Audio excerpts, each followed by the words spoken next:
Can you all see the picture? Yes. Okay, Oh. good. Yes. Yep. All right, good. Whew. All right. Okay, so here's our little guy. I'm not going to do any masking on this, partly because I don't want any hard edges. And what I'm going to do is study my reference first and have a look at what I've got there. And looking at it, I can see that all that snow down below is actually more blue than it is white. Can you see that? Do you guys all go to photo reference to refer to? Yep. Okay, good. Because rather than you, the weakness of trying to do what we're doing is that you'll see what I do and you'll try to do what I do rather than studying the photo reference. And doing it that way, you're not going to get the same result. You know what I'm saying? So I can show you what I'm doing, and then I want you to go study the photo reference so that you're seeing what's really there, and then you can try to apply the techniques we're talking about. Make sense?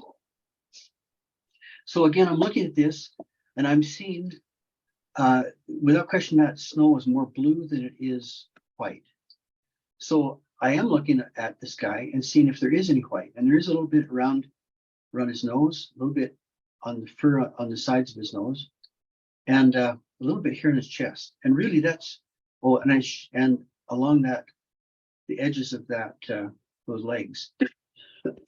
So, where would you start? Let me ask you that question.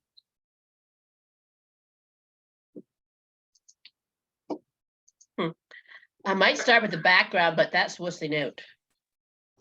That's what? Well, if you don't know what to do, you do the background. Okay. Okay. That's one way to tackle it, yeah. Anyone else? What would you do? Well, with the wolf that I just showed you, I kind of did a backgroundy thing because it was light enough and the background had the same light color of the wolf. So I just did a quick wash of my background, but I wanted the background to be interesting. I didn't want to do it a solid edge to edge. Right. So that's how I started with mine. Okay. Okay. So here's what I would normally do. I look at this and I think, okay, I really want all of this snow spraying up. White isn't going to work because it's more blue than white. So what I would do is I would start with a light wash of this color down here, the color of the snow, and but not through him, because the wolf is blue colors, background is a cool color. So I don't want to saturate him with the cool color to take away from the warmth that I want to put in him. So what I would do is start with number one on my drawing. I'm going to take my pencil and I'm going to mark off where I want those white spots. I don't know if you can see here. I've drawn in a couple of those white spots through here that I want to retain. And there's also another white spot down in here I want to retain. So I put a little W in there to remind myself that that's why I've got this marked out. And I'm not going to make a mess. And then when I get to him, I'm going to try to avoid hard edges. I'm going to try to keep this edge as soft as I can. And so I'm not going to get too worried about the colors mixing in the middle there. So what I'm going to do with him is I'm going to mix up a very light warm color, which I will use for that first layer on him. That make sense? So I'm going to mix up some colors here. I'm throwing in some raw sienna, a little bit of burnt sienna. You're going to start with the wolf? No, I'm going to start with the background and make my way through. I'm going to do a full wash all the way down. So you're going to do a warm wash, but the wolf has got warm colors. Yeah.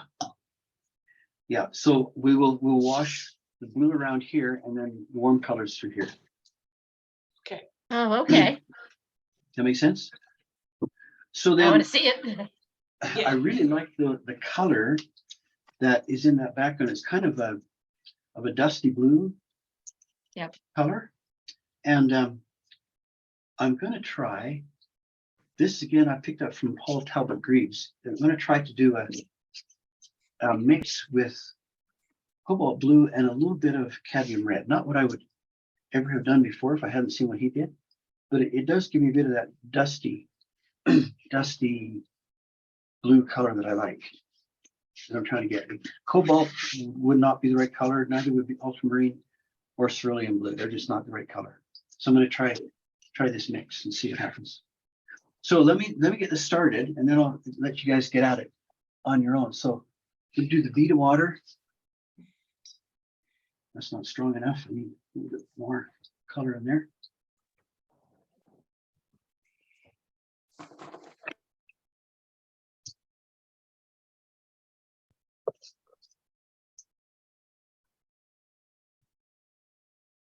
That's not a bad color.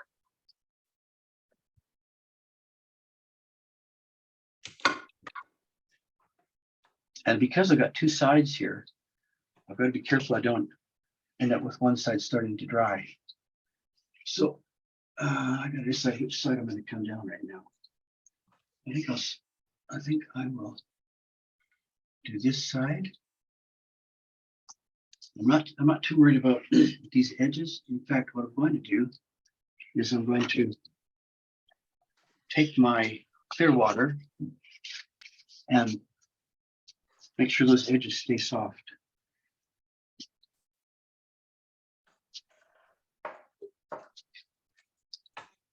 You can see a little bit of the blues leaking in, but that's not going to be an issue.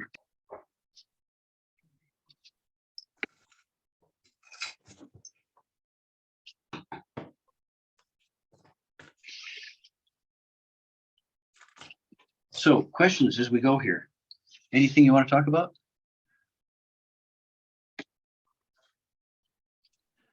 Yeah, so before you put your paper on, do you do the Michael Soloviev, wet the back, let it dry, then wet it again, and then put it onto your board? No, I've just stretched it, and I'm painting on dry paper. So it was dry on the back to begin with? Yeah. Michael Soloviev does that, and he's obviously very good at it, but he's pretty unique. You're not going to find a lot of people actually do that. It's pretty much a Michael Soloviev thing. And I shouldn't say that. It's not exactly just him, but you'll find there's an awful lot of artists who just paint on dry paper. Many more than you'll ever find that paint with a wet background. Michael's had quite a strong influence on us here in the Canada area. So yeah. Sorry, what are you gonna ask? It went away. Hang on a sec. Okay, so you're doing this and you're happy to have it go into your wolf, so it'll continue to create soft edges more or less, right? Yeah, so I don't want any hardness along there. So I'm gonna make sure that stays nice and soft in there. So now, rather than adding more color down here, because it's the snow, I'm gonna just take more clear water and what blue are you using? well, I took some cobalt blue and I mixed it with some cadmium red. So that's not a bad beginning. Maybe I want a little bit more modeling down here. So I'm just going to throw some color in randomly. So it just it's not just a flat wash through that snow. Then I'm going to take my warm colors and I'm going to start up here and make my way down. And I'm going to try to avoid those spots that I want to be white. And I'm not trying to get an exact all the same all the way through wash, because you want some variety up in there. What color is the brown? It I threw in some raw sienna and some burnt sienna. Okay. So I'm trying to retain those. See, it's splashing out a little bit in some of these areas, and it doesn't matter. Don't It's not going matter. to be a big issue, yeah. Because I'm obviously going to get a little darker back in there.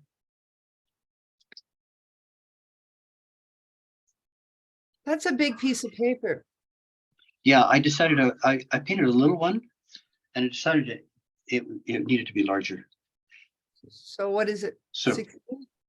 it's this is about 14 and a half by 22. Okay. So now, you know, this is run. I don't care. That's okay. I want to tie it to the environment around it. So I don't care that that little bit of brown comes down below. Brown. That's a bad word. Brown. So then try to just soften up those edges in that white spot, and then there's my first wash. Right. I got a few areas where I've got some drying areas that are a bit of an issue, but I don't think that's going to be a problem because we've got more to do. So there's no masking on there anywhere, right? Not on mine, no. If you're more comfortable masking, go ahead. If you want to retain those white spots, but yeah, I'm okay with that. So yeah, there's my first wash. Look, I've got some blooms, Uh-oh. but it doesn't matter. we got lots of paint that's going to go on top of that. In fact, I've got some gorgeous blooms happening here. I love that. That's going to be to my advantage, and this one too, because that's going to help, you know, give a bit of a feeling of some motion through there. So I'm happy with that. All right, is that a good place to start? Yeah. Some of you are probably already finished. You've been doing it as I've been talking. So go ahead and get a wash on, and then we'll take step number 2. Right. Do it.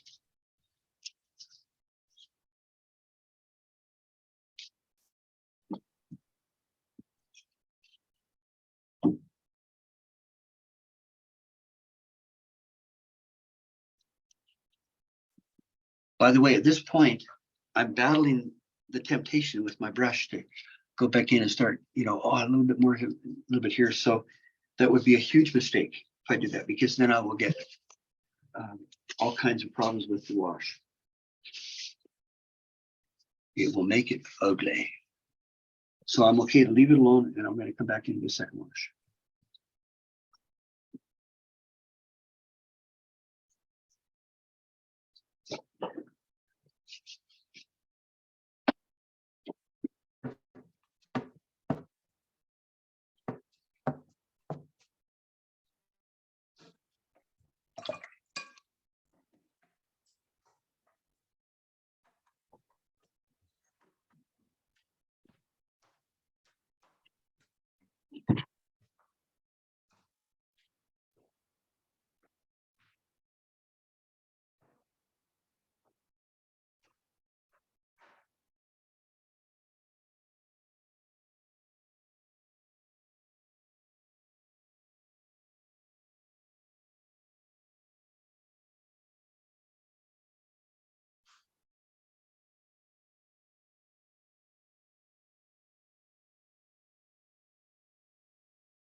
How's everybody doing? Good. Haven't heard Eileen swear yet. That's because I'm about to.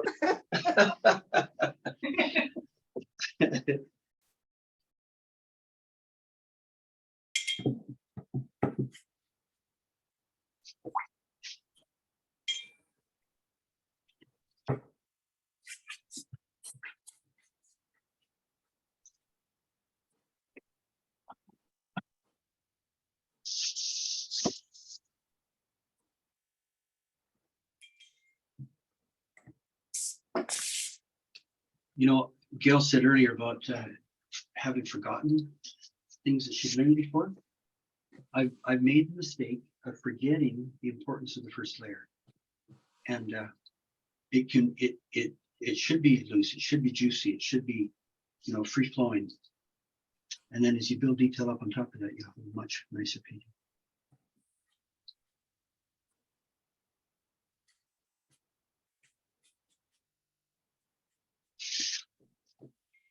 This is the point where I would walk around the classroom.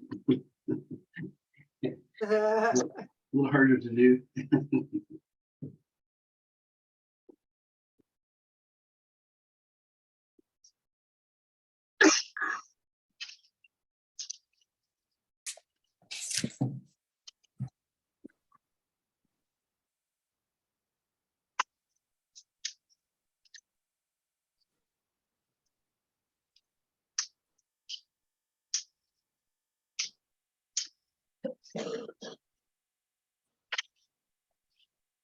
Oops.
Don't forget to use lots of water.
let me know when you're ready for the next step. Almost there. I haven't heard any hair dryers going yet. Oh, by the way, I sure hope you're all using big brushes.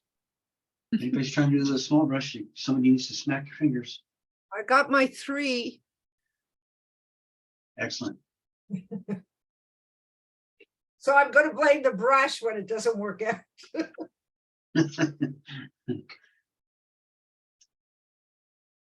Brian, what size are you using? You know, I'm not even sure what it's called. Oh, it's called a 20. It's a Kolinsky brush, a 20. Okay. And if I were actually painting on a smaller piece of paper, I'd be using my Michael Solovio brush. Mm.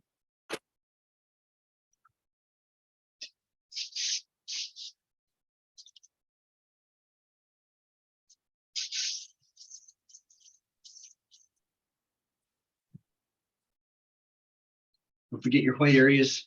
You don't want to get them buried.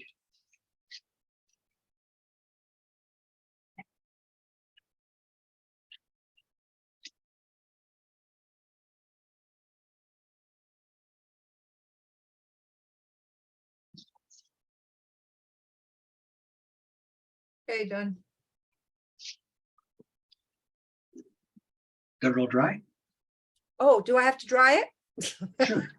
I have to get a hair dryer.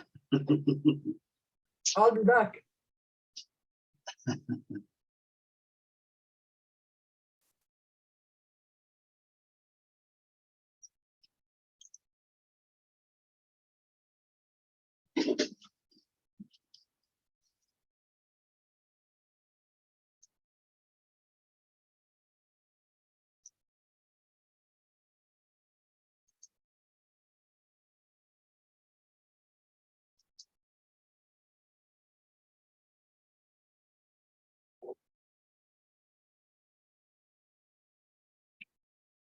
So Karen, I'm curious what brush you would be using on the background like that. I have, for the background, I have a 3-inch cake. So it's a flat brush? Yeah. Okay.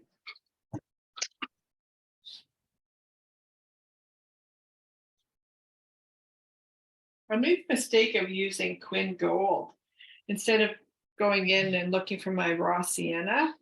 And the Quinn Gold is quite yellow. Quite strong, isn't it? It is, yeah. Well, don't be afraid to use some clear water to lift some out if you need to. Yeah, that's what I'm doing. Taking it off. And the other thing you can do is stand your board up, get your little spray bottle and spray the bejeebers out of it, let it run. And you'll get rid of a lot of color doing that. Yeah. And the snow turns to grass because, of course, it's blue. Yes. Now I'm not going to bother with any of those grass strands. Right. Okay. If anything, I think they would feel like a distraction down there. So I'm not going to bother with those.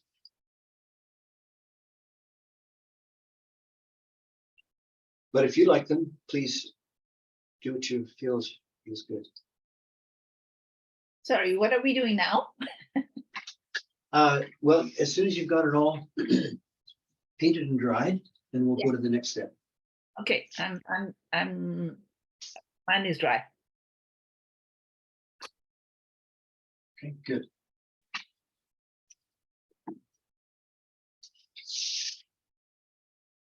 How's your wash, Matthew? Good. I suddenly found my bigger brush. Good. That makes a difference, doesn't it? Oh, big time. Yeah.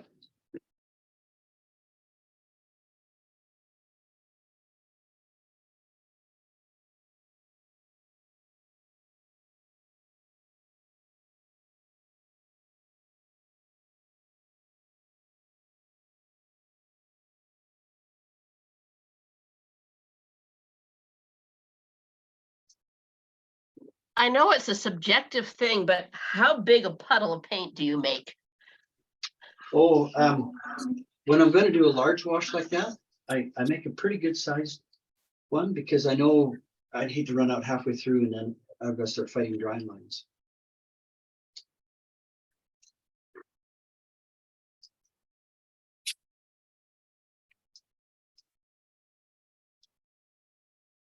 And that's kind of where I'm trying to, I have no more paint left to go back and touch up with.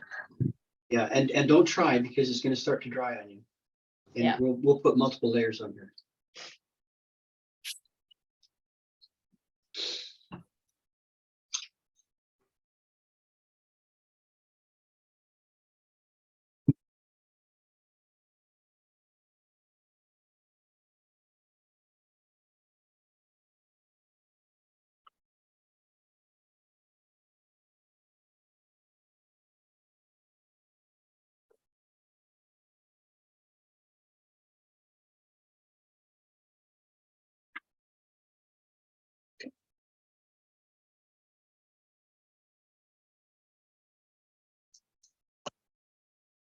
Remember, don't go back in. Don't go back in. This is the point of the painting where you want to. I think that's the most important thing you have to keep saying to yourself. Yep. Yeah. Don't do it. Don't do it. We'll fix it later. Yep. Yep.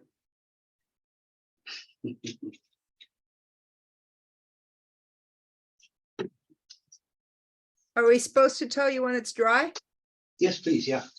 Okay, mine's Yeah. dry. Mine's How dry. about- We ready for the next one? Yeah. Okay, so what I want to do now is capture all that spray that's coming up. So I'm going to take some masking fluid. And by the way, here from sad experience, to learn some things, right? I've got a big bucket that I use my regular water in, but whenever I go to mask, I'll use a separate water container. I made the mistake not long ago of trying to dip my brush that had masking fluid on into the big bucket, and masking fluid just kind of quietly spread all through the thing. And when I dipped my good brush in, suddenly it was loaded with masking fluid. Oh, So I've determined to stay away from that. So I do a separate water thing for that. So I've loaded my brush up with some masking fluid, and I'm going to splatter a bunch of these snow things. I wish I could talk and paint at the same time. I really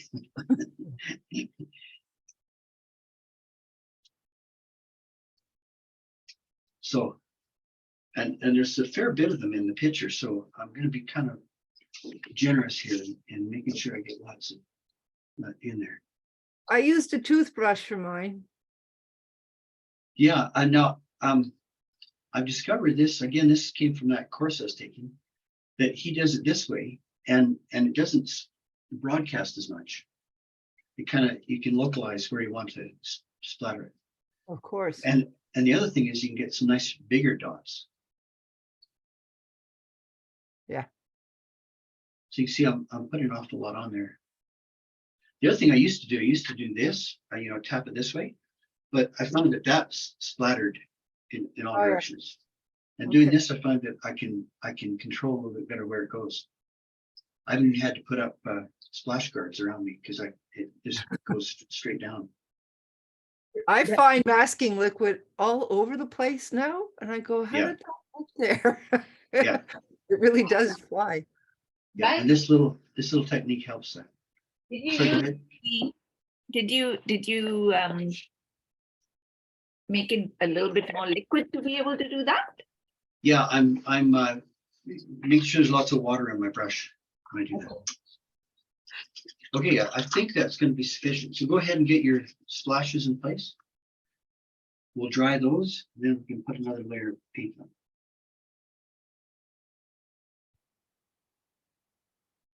But yeah, lots of water, Manju, and soap. I put soap in my brush too to keep it from Ah, yeah, sticking okay. too badly.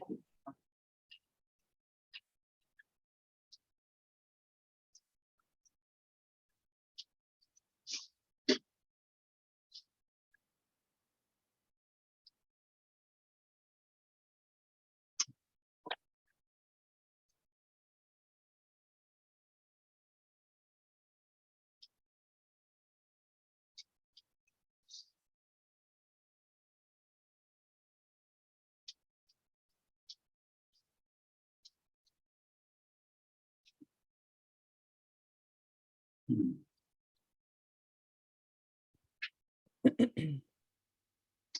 I'm putting lots on mine. Those feet are going to kind of disappear into the snow spray.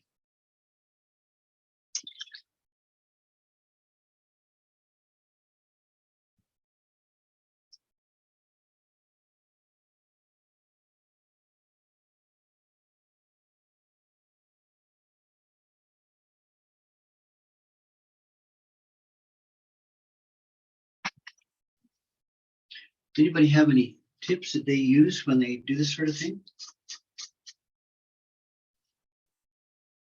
No. No. I think I'm the only person who's not muted.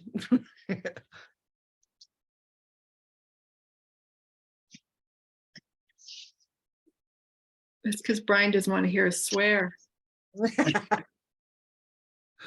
Come on, we haven't even started yet. Brian, I took a picture of that, the ugly wolf, and I'm gonna send it to you. You can Thanks. really look at what I'm talking, and I used really bad watercolor paper because I was just, and I was reminded that I really shouldn't do that to myself because Never gonna Uh, work. it makes it even worse. And you never know when you're gonna have a masterpiece. Yep. And I have so many masterpieces, like so many. The one, anyway, this piece of paper was horrible. Wait until you see it. You know, trying to paint on poor paper is like trying to make a ham sandwich with nothing but peanut butter, you know? Yeah, there you go. That's a It's good not gonna one. work. It's not gonna work. Yeah.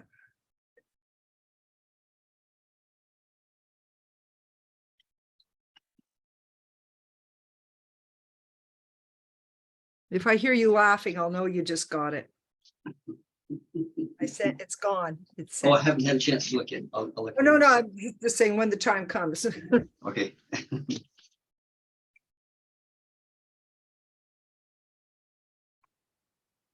Do I have time to get my coffee? Or you're, Yeah, go ahead. okay, good. Because I've already done my thing. Okay.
Oops.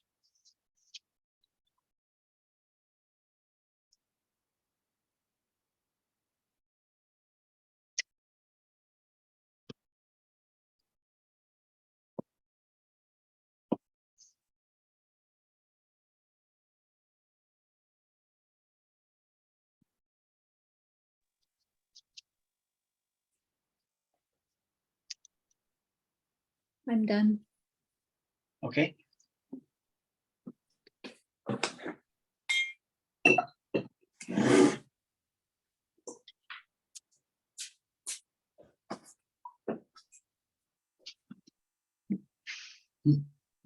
I'm having a hard time determining when I'm done here. So I'm sure you all do the same, but to see what I've got, I have to kind of get down and look at it where the light picks up those dots so I can see where they are and if they've got enough. So I find that every painting, I'm usually trying something new. As I'm going, I thought, I wonder if this will work. I wonder if this will work. I just now tried something. I don't know if it'll work or not, but I took the back end of my paintbrush and I just scratched some of these lines that are going out and just give them a tail, you know, so it looks like it's splashing outwards. Might work, might not.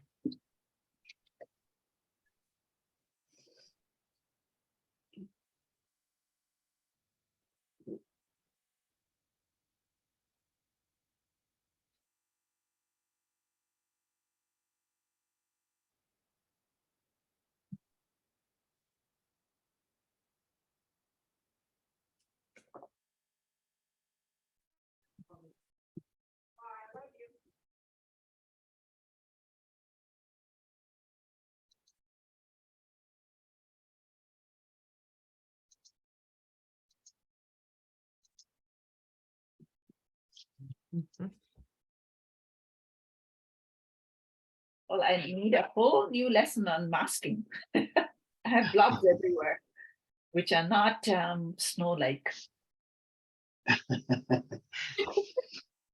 Now here's the reality. When we get further down the road, we're going to find a bunch of those dots are going to be too light, and we'll be able to add some more color into them when we've got a dark wash in behind it.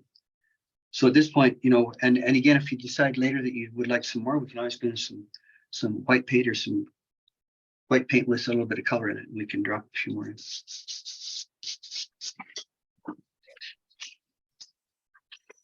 Oops.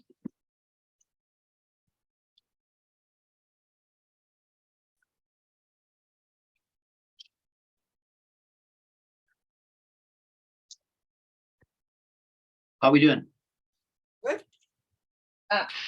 Should we be drying this? Yes. Yep. Yep. Get it nice and dry.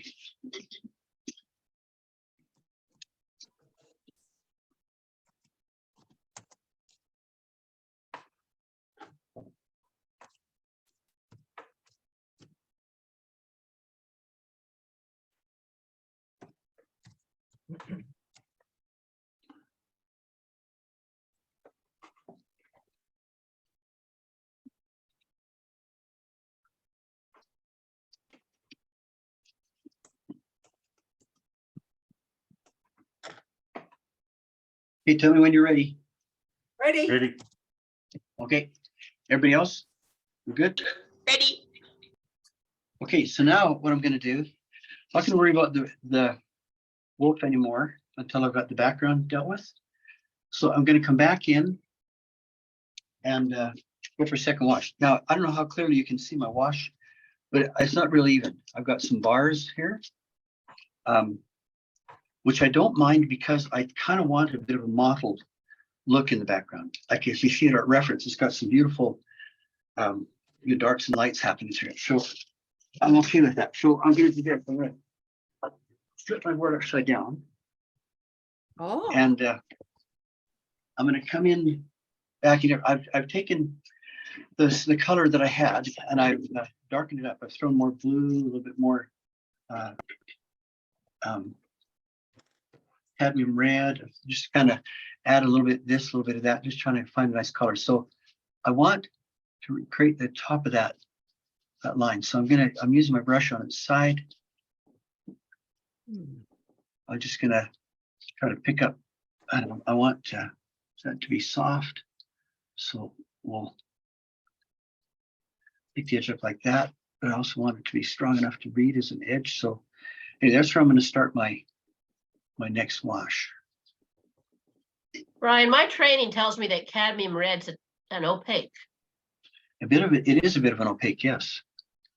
And you know, I'm finding that it works. Yeah, I'm just surprised that Yeah, it doesn't I was- have an opaque result. Yeah, I was surprised at that too. That's what I expected I'd see, but no, I've been quite pleased with how That creates a nice color. So I've got this started.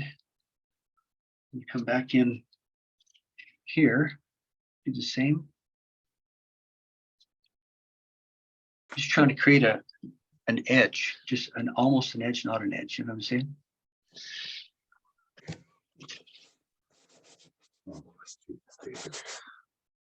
Then I'll make my way down here.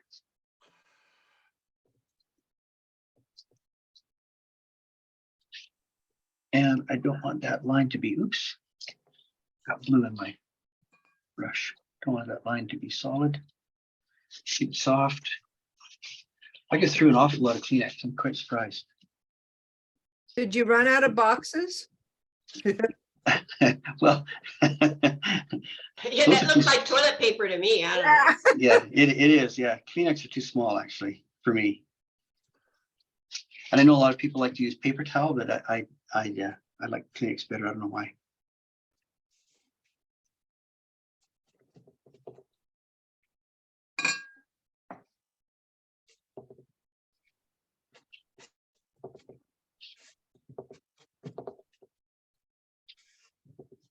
Now you see I'm getting a much more even wash happening now.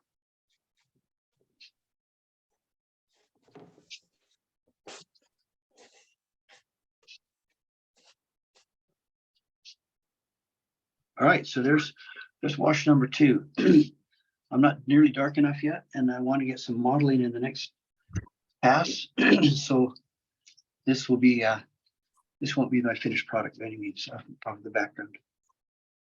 Soften those edges up, and there's my second wash.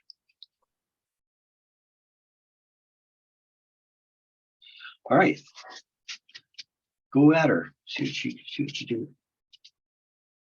Again, you're probably already ahead of me.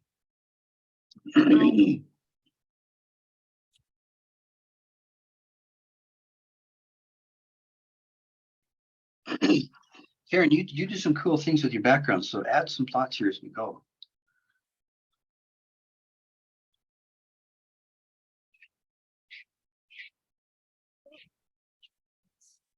I'm talking away and the mute button's on, so. Yeah, the background for me, it's usually after the first wash, it's usually a recovery mission. It's like, Yeah. okay, where do I need to, what do I need to do now to fix this big problem or fix, what didn't work right over here. So, and then if it's too much, then I decide to put in some background trees or, so Yeah. the background is usually like the very finished background level is usually the last thing I do. And it's always to repair or camouflage really big mistakes. Yeah. By the way, as you're doing your big wash, if you run into problems where things are not working well, don't forget your little spray bottle. That can solve a lot of those uneven wash issues.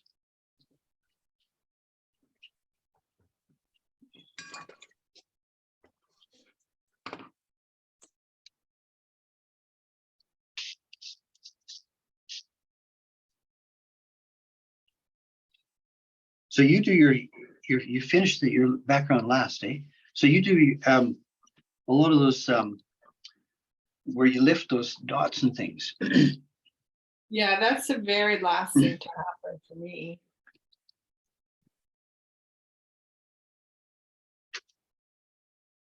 It's for me, it's you just make it, I just make it up as I go along. If I don't know what I'm doing and I don't care if it works out. And Yeah. that gives me a lot of freedom to just like. I do my background after as well. I tend to modify my background after I've done the main subject. Yeah. And then if your wolf doesn't work out, you start another page. Yeah.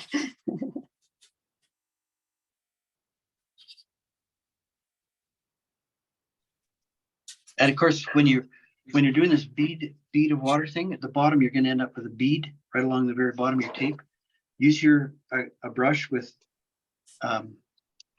lift some of the water out of it and just go along there and that brush will pull that bead off there.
How's your washes looking? Pretty good?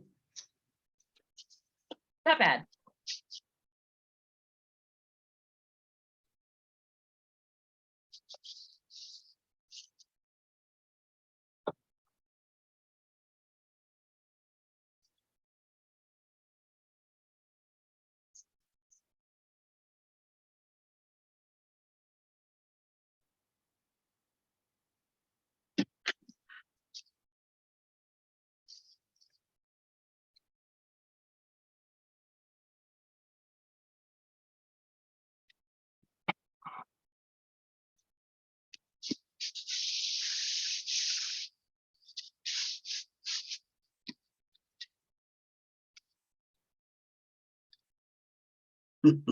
It's it's it's hard to resist the the temptation to pick up my brush. Oh yeah, I want to do this, and keep telling myself, "Oh wait for everybody else. Wait."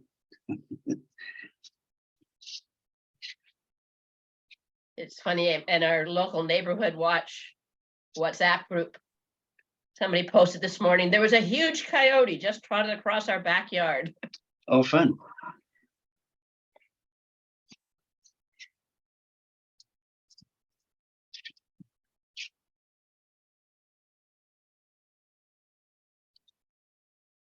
We just spotted a sign on the highway a couple of days ago that says that the piece of land behind us, where all the brush and the forest are, is for sale, which implies there somebody's going to start building condos and townhouses in there. So we're not real tickled about that. Which means our coyotes and our deer and our everything else are going to disappear on us.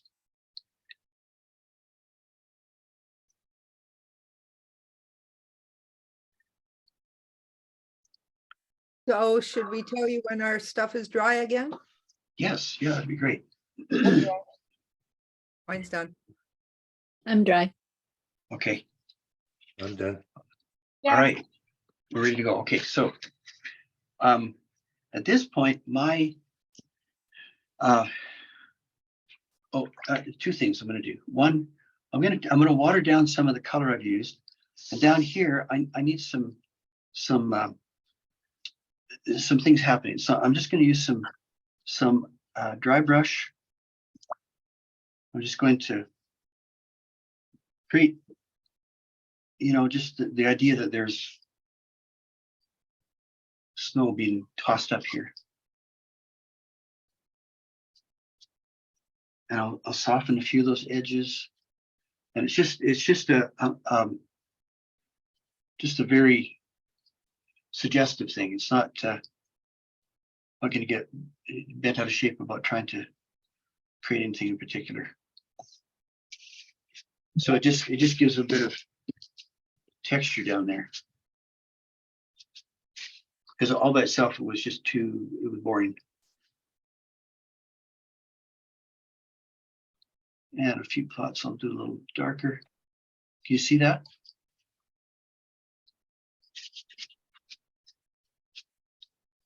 So yeah, there's just to put some life into that snow foreground.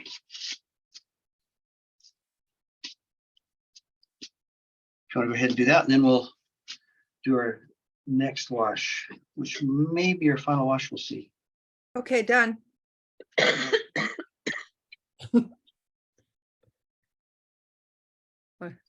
Now you're not doing dry anymore? Yeah, it's still doing dry, but I'm just dropping a bit of darker color in a few of the wet spots. Just to let it move around a bit. Yeah, I like that better. It was kind of all one value before, and it just didn't have the same the power to it. So just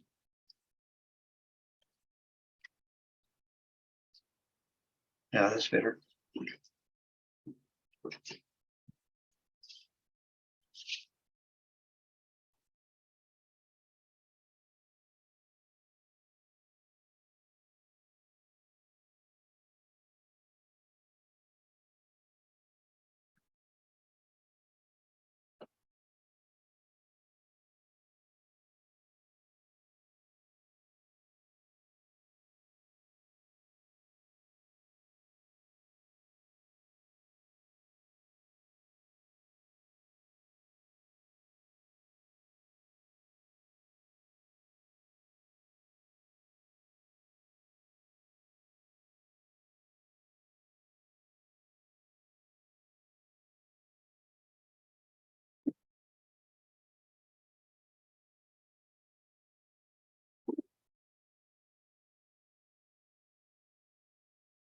Yeah, how we doing? Good.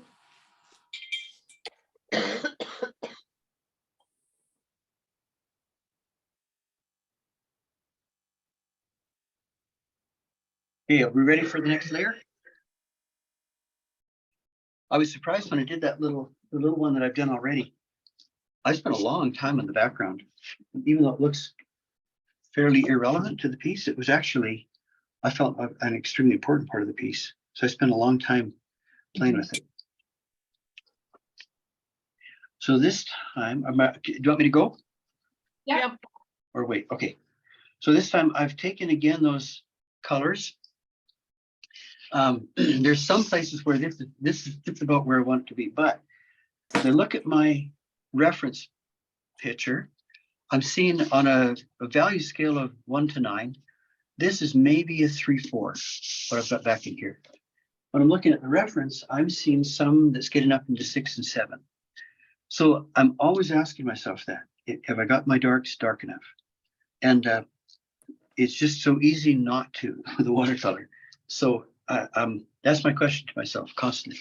Have I done it? So I'm going to start another bead and come down again. This time I'm using my flat brush because I thought maybe that's would have been a better brush for this. But anyway, I'm going to try it. And I've darkened it just a little bit. And there's a reason for that. Look at that. Oh, it's out of control. That's okay. Disappears quick.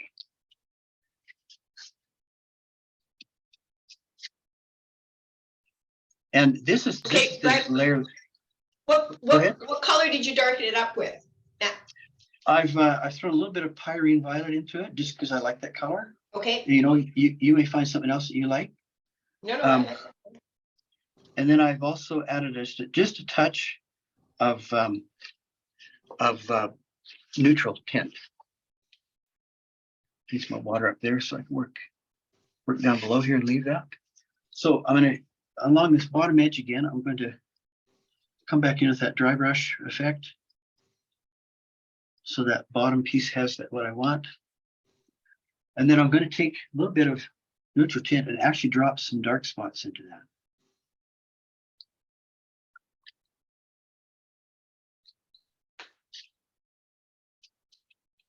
And see how that's not a bad effect right in there. Well, Jen, this is kind of, you know, making up as you go what would look good in there. So I'm just throwing a bit of darker colors in. Yeah, I like that. All right, so now I'll finish the other side. And then we're going to do what somebody asked last week, it might have been the other class, how do you do a mottled effect? And we're going to do a bunch of that here. I think I might not have mixed up enough color. Silly fool.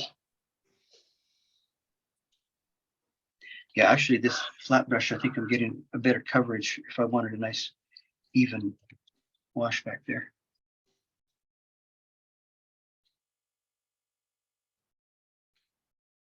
Isn't that interesting? Your drip from above still shows through. Through here? Go to the left on the top, the white line that comes down. Not on the wolf, but on the top of the blue. Oh, right in here? Yeah. Interesting. And that's okay. Again, we're looking for a model thing back there, so I don't mind that. So I want a bit more of this down here.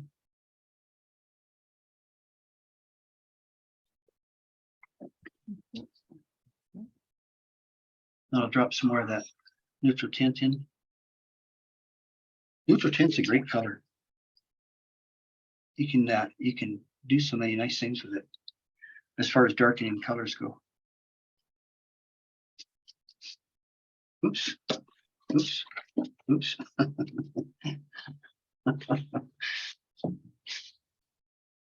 Just along this bottom edge, I want a bit more dark. So your household toilet paper budget has kind of increased since you started? Oh, yes, significantly, yeah.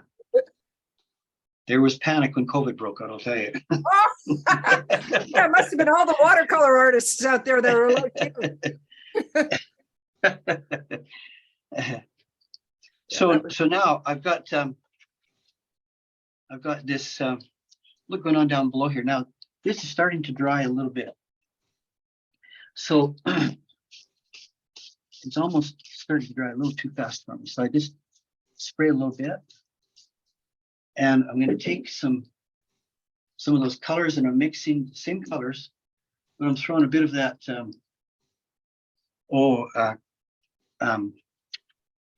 neutral tint and a bit of Perylene Violet into it, just for color. And then I'm just gonna create some things like this. I'll splash it in some places, let it run in a few places, and where it's wet, I'm even gonna start doing some of this. In fact, I'm gonna let it put it down flat for now because I don't want those to run quite as much as they are. So I'm creating blooms. That's interesting. You're squishing your brush. Yeah, just squishing to get water out. Now, I've got some dark ones, and I'm going to throw in some clear water ones. Uh-huh. And then, yeah, I'm going to let that create some of that model from in the background. So I'm not going to get my, yeah, see some of this nice starting happening here. I'm not going to get my hair dryer out as quick as I normally would, because I'm going to let that kind of absorb, and as it's drying, I'm going to drop some more dark spots and some more light spots. Oh, that's a pretty one. Yeah. Anyway, so play with that, and just watch for the look you want, and just create a nice mottled background in there. So I'm going to keep playing while you guys get started.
Remember, watch those edges that you don't end up with it too hard edged on that wolf.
Remember, don't be afraid to get dark.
So I'm still working mine. I'm still dropping color in and letting the water push it around.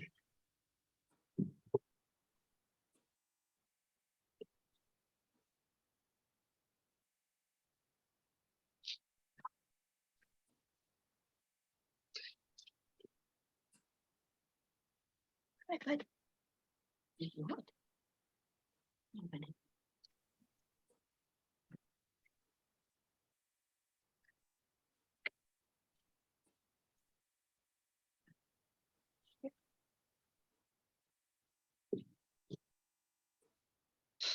The picture that Brian take. Question?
I've taken a few times with my brush with just clear water and sprinkle some dots on it. So I'm getting some little white blooms.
How's it looking? Pretty good?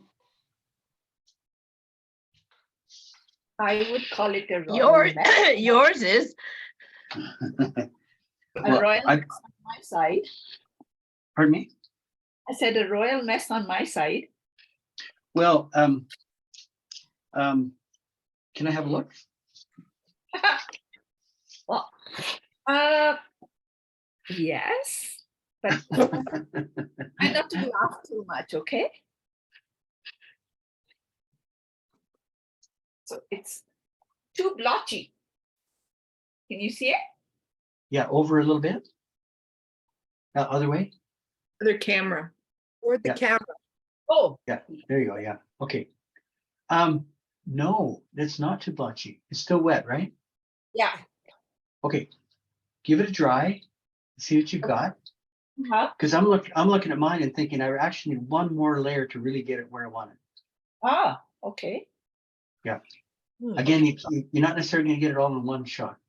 Oh, okay.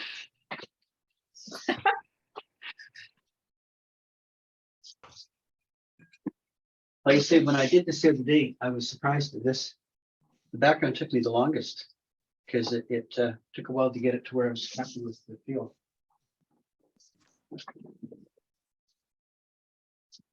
It looks like too, the background, like that could almost work if you wanted to paint water instead of snow. Because remember the struggles or the challenges we had with water. Mhm. This technique would work maybe for water as well as snow. Yep, good thought. Yeah, excellent. Yep. Because I really do need one more layer on mine. It hasn't just quite got I need a little bit more softness. So I need. Why you should go ahead and do that and give us all a chance to catch up. Okay, I'm gonna do that. I am gonna do that. So now, Brian, it would be helpful if we showed you ours and said, okay, you say you need another layer. I don't know whether I need another layer or not. Okay, let's see what you got.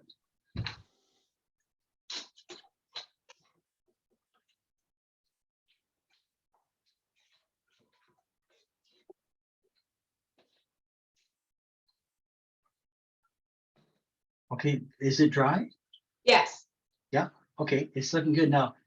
The reason I'm gonna do another layer is because if you can see mine, some of these areas are just a little too oh, what's the word? I want a little more softness over them. You know, like a camera would blur a background. I want it to be a little bit more like that. So that's why I'm gonna do the background. So you can look at yours and decide if you feel the same. Okay.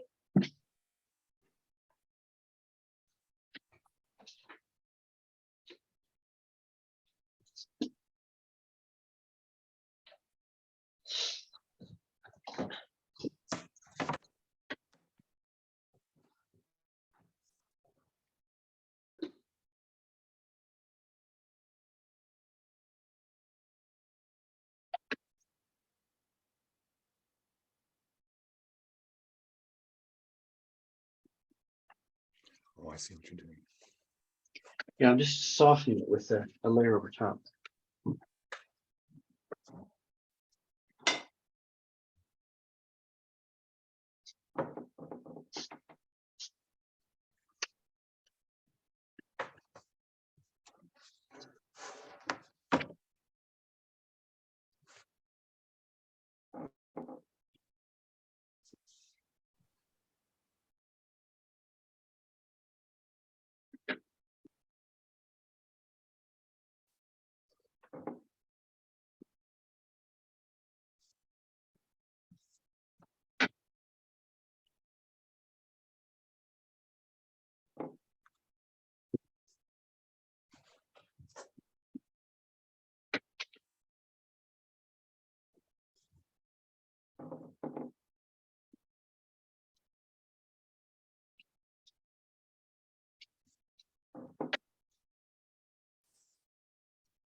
You see, this is why I said, I hope you guys are okay if we go overtime. This, all this takes time.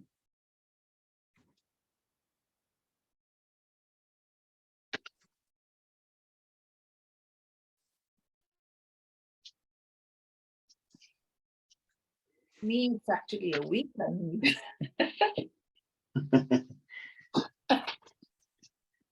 Well, we'll eventually take a supper break. How's that?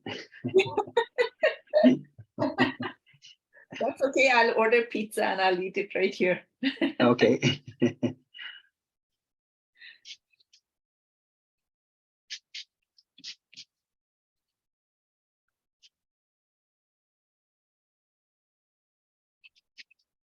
I know like some of you are fast painters, like I know Eileen paints fast, but I'm a slow painter.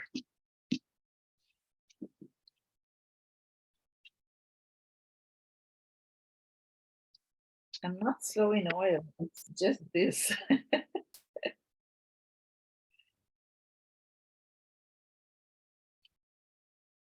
But I find it's slow because I'm trying to get a particular effect. And my wolf is getting skinnier by the second. Your wolf is? Well, soften those edges and use your Kleenex and pull it back. Yeah.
Oops.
Oops.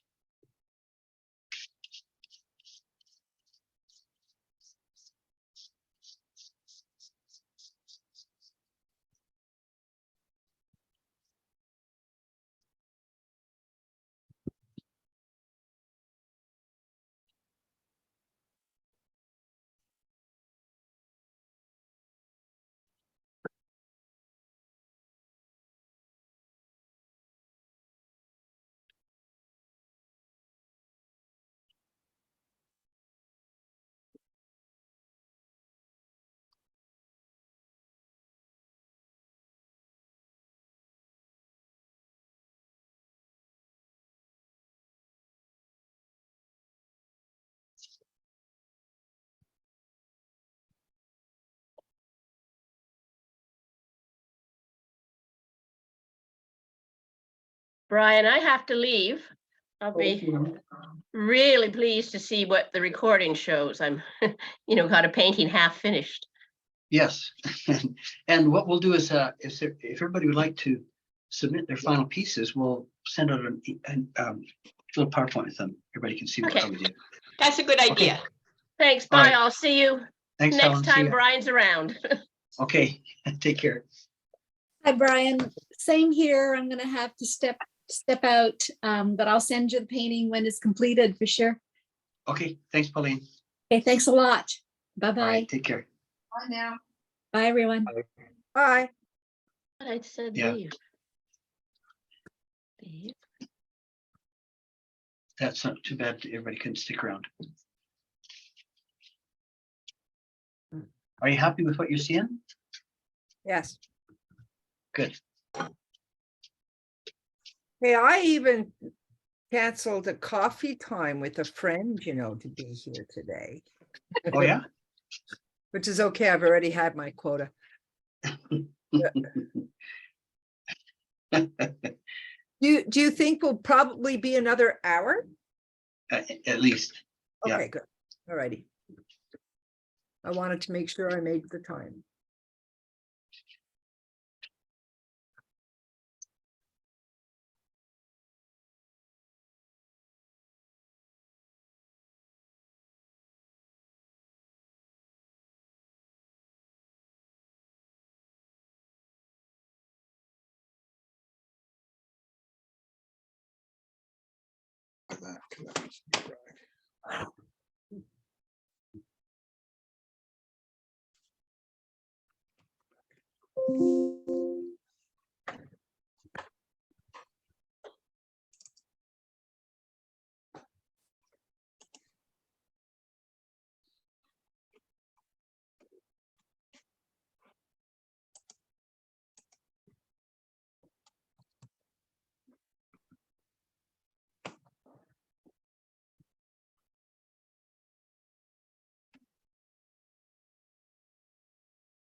How are you guys doing?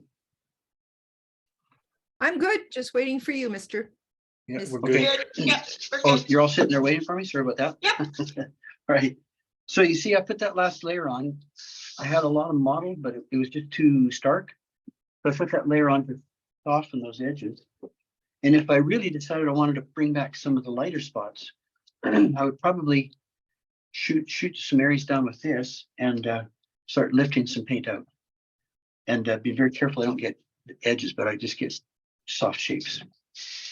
All right, just because I get curious, I'm gonna pull some of this off, not off any of this, any of the spray that's on the wall, but I want to see what I've got here when it's snowing. I'm gonna lift some of these. I can see if I like what I've got.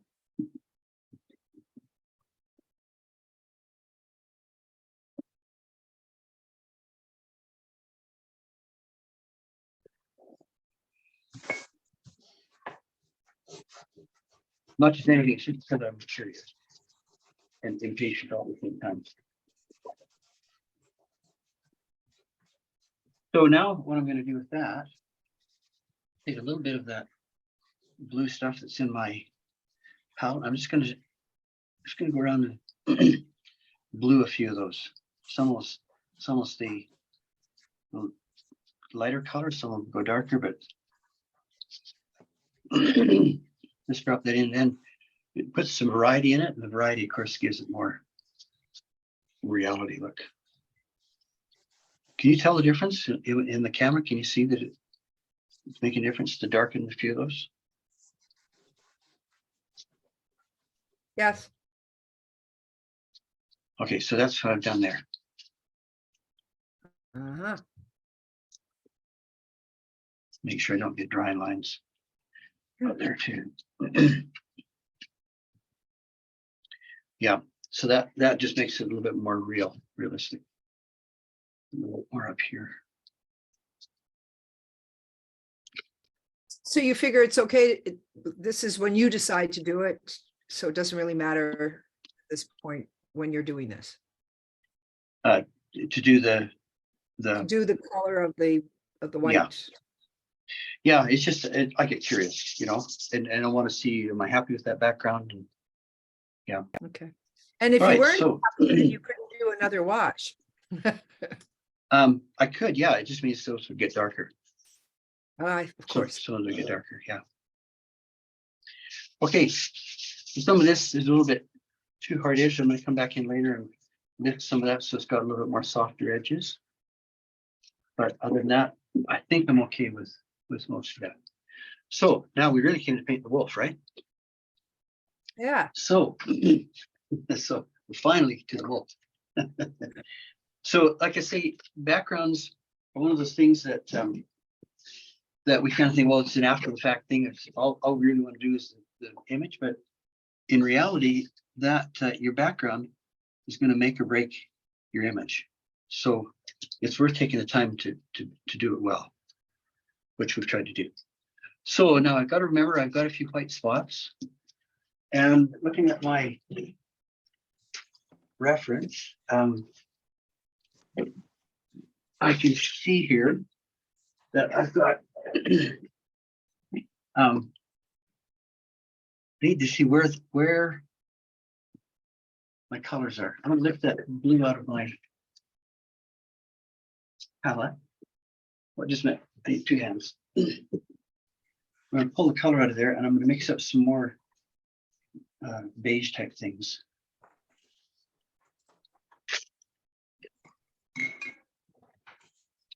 Because again, in here, you can see there's some real light beiges, which I've already placed in, and then there's some more beige in other areas. So I'm going to try to, and back up into here, etc. So I'm going to try to add that next layer of beige colors. Basically the same mix as what I was using before. Use some burnt sienna, raw sienna. So anyone else, how would you tackle this? Would you do anything different than what I'm doing? I have no idea. No. No. my first inclination, am I on mute? My first Nope, we can hear you. inclination would be to, and I'm not saying this is correct at all, it would be to section out the animal and do sections, you Mhm. know, like do the ears, do the face, do the, kind of thing. But I'm kind of learning a lot through this class, which is, and it's really basic, which is to lay down your washes, if you will, of background colors, and then slowly build up the details. Yeah, So Mhm. yeah, and that, there's no perfect way to do it. I mean, this is just the way I do it, but there's nothing wrong with what you're saying of sectioning it off. Those of yeah, you who and watch the personally, Water, I would like to. go ahead. I was going to say, personally, I would like to depart from my instincts and learn something new. All right. Yeah. So Instincts are usually right, what's that? Instincts are usually right. Instincts, yeah. Well, yeah. So I'll at keep this it point, Yeah, you're sort of doing the tan, sort of the next value of your tans and browns, Brian. yes, yeah. And having to keep an eye on this reference, so I know what I'm doing here. So every time you lay that down, you make sure you don't leave the hard edge. You come back with clear water and soften the edge. Yeah, yeah. One of the things I need to make sure I do is put some bit of color into this. It's not just a dull Yes. a dull beige. So while it's wet, I'll throw some maybe stronger color in there. Is that burnt sienna? No, it's oh golly, if you hadn't asked me, I could tell you.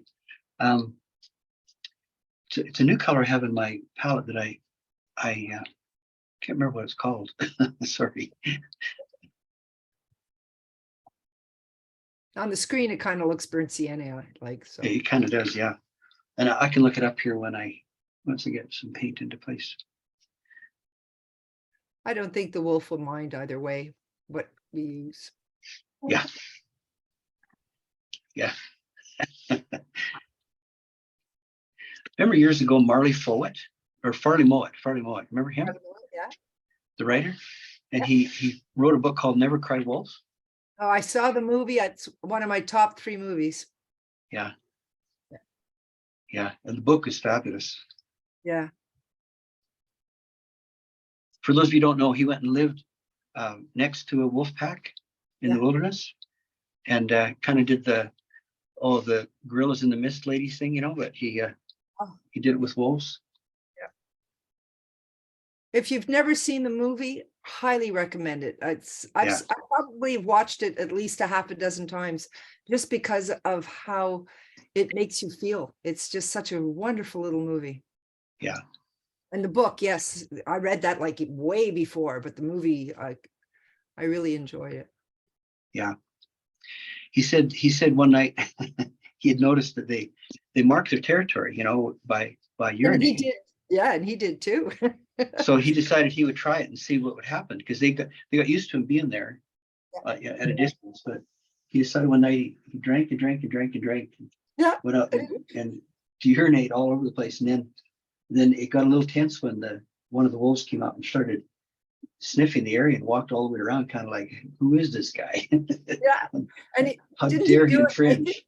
Didn't he do it naked? He was running Yeah, around naked. He probably Yeah, did, in the movie, he did. Yeah. You laugh, we've got coyotes here, and I had all my male family members pee in a pot, and I would go out and spread it all around our perimeter, You're kidding. and it works. No, I'm not Really? kidding. They got it Oh because my- they call it a pea pot, yeah. Well, son of a gun, where do you live? I live in rural Canada. I just live Okay. by McDonald's in rural Canada. But, okay, is there more than one McDonald's in Canada? Canada North. Okay, because I only know the one on the corner of Hazeldean and Terry Fox, or So there's Hazeldean. one- So that's on the south side. So there's another one on the north side. I guess off of Old Second Line Road, Okay, I know where you are. March Road. Yeah. Well, we're out in Almont. We have coyotes running out through our backyard. We're in the rural Yeah. part of Almont. Yeah. So they were just So- getting a little bit too close. You know, they were up on the deck, and so this was just to push Oh, them my. back a bit. Yeah. Works. And it worked. Excellent. Do you have to you have to renew this, replenish Yes. every week type of Yes, thing? because the wolves go around every day and mark their territory. Son of a So- gun. Coyotes Huh. too. Yeah. I love it. That's fun. So you see, I'm not worrying too much about accuracy or, that kind of thing. I'm just, where is this color? And I'm just laying it down. And Yeah. I'm going fairly quickly, and that's okay, because detail can come later if I need it. Hmm. All right, so you see there, I've just quickly laid in that second color. And why don't you go ahead and do the same? Okay. I'm stepping out for 3 minutes to see what a delivery, so I'll be right back and I'll jump right onto it. Yep. Okay. Bye.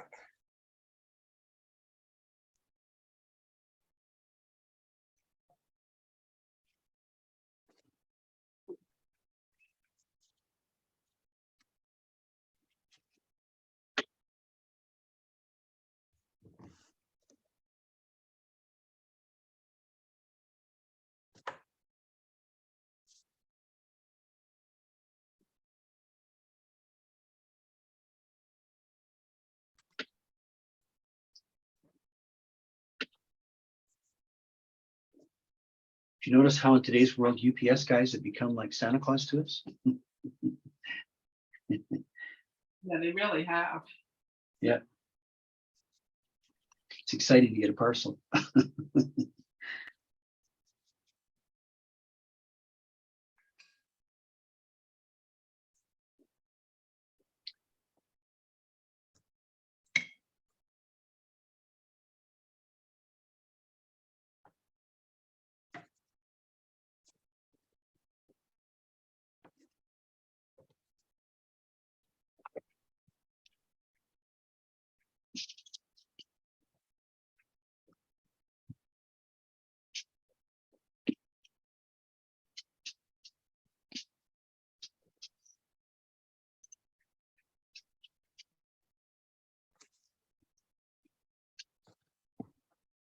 So has anybody done anything different than what we're doing that you could share?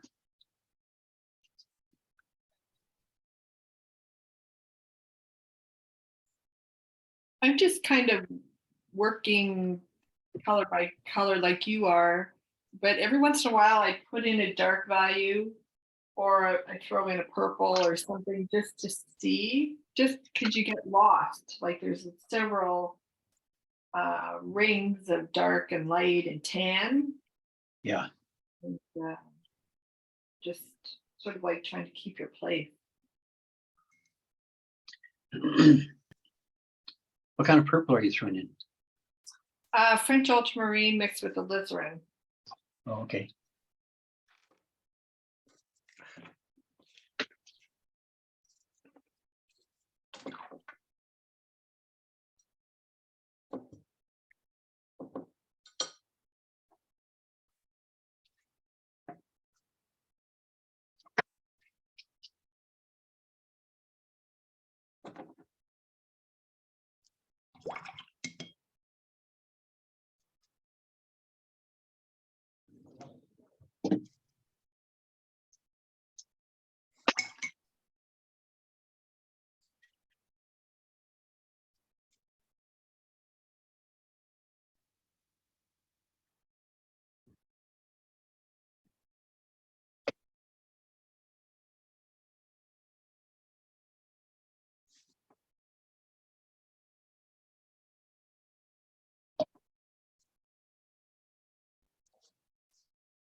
What's that?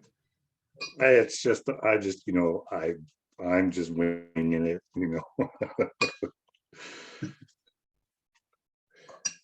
Gets, it got to the point where I just, winging it. Winging it. Well, Winging it. that's Yeah, where most winging of it, the pieces winging it. are. Winging a prayer, winging a prayer.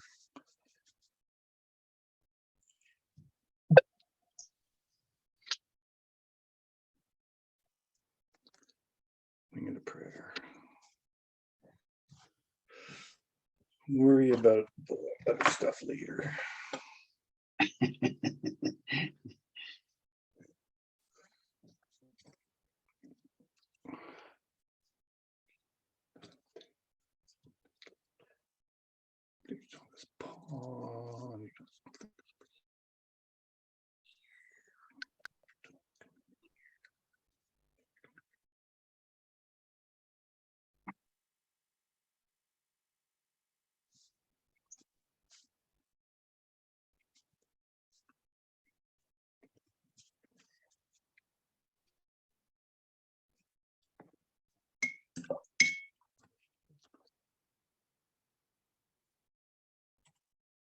Oops.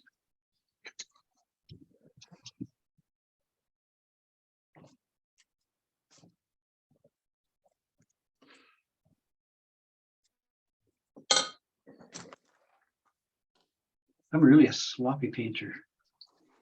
I'm always getting marks on my. I washed my floor. I just wiped up my floor in here because I decided to put like a model tree line. And Yeah. it was just like full on running. Well, I'm always lifting my brush across my painting and dropping water on it.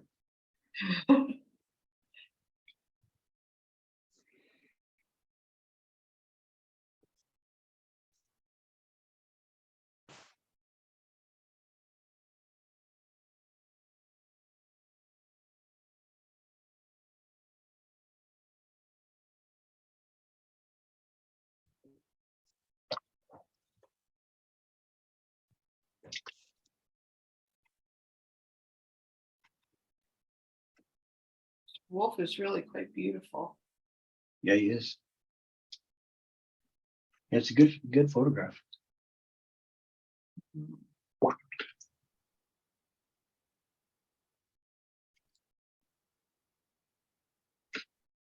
Wildlife photographers must be so patient. Sitting for however long it takes to get that picture. Oh, yeah.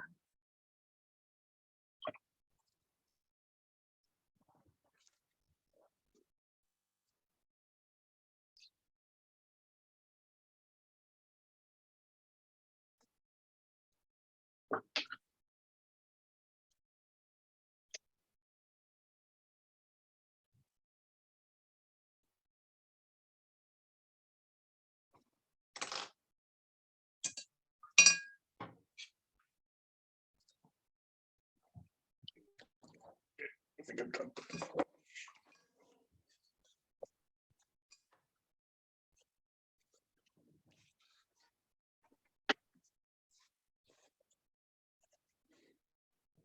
Now, when you say you're done, does that mean you're throwing in the towel? Talking to me? Oh, yeah, I hope that's not what you meant. No, I think I mean I've done more than enough for this particular Okay.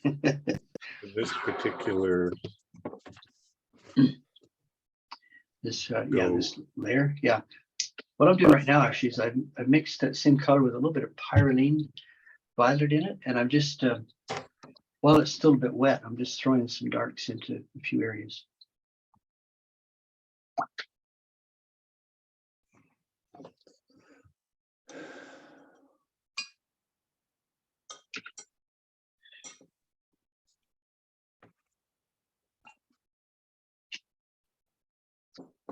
I think I better do like you and back away.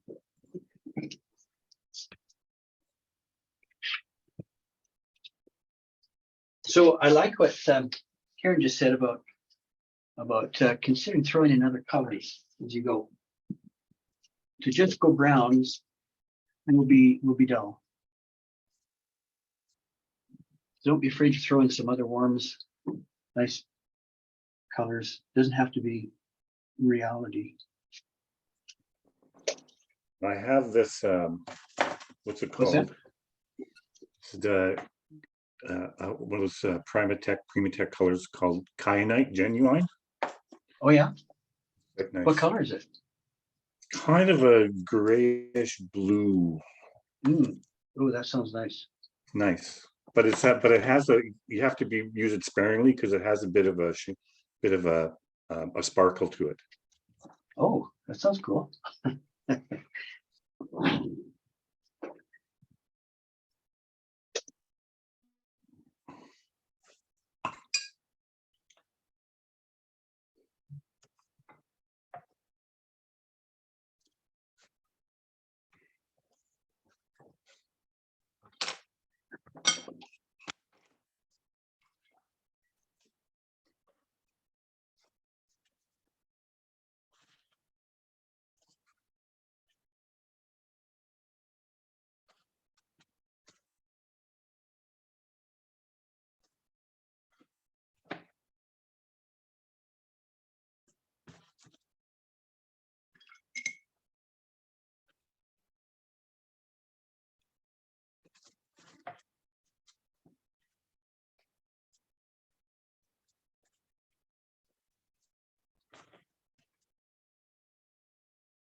I don't know if you can see on mine, but I threw a bit of firing violet into it, and I just darkened the Furies, and it just kind of gave more life to the wash that's on there.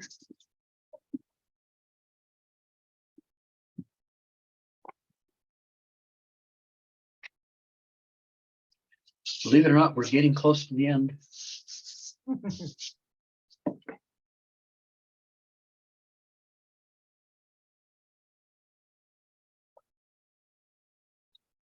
So it's obvious at this point that we haven't gotten worried too much about detail. But really, we've just been dealing with washes all the way through.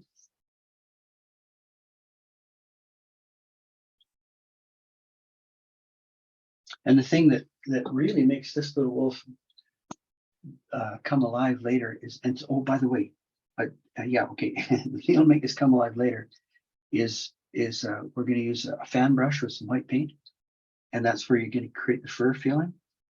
And so, for goodness sakes, don't be thinking about fur right now. That's the last thing we're going to do.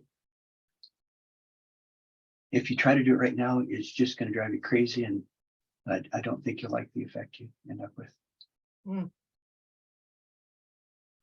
So we're just looking for areas of color right now.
Tell me when you're ready.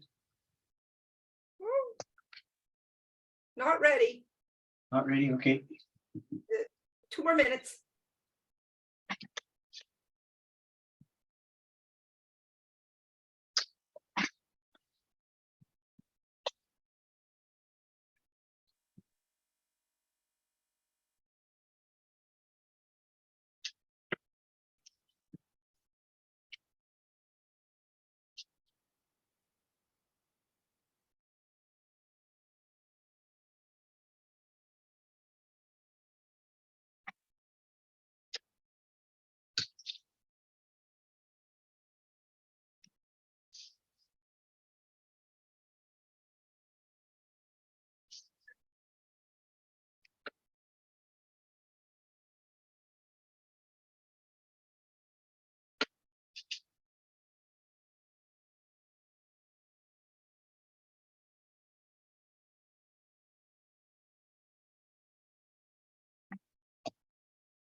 So are we expected to finish our painting in this session?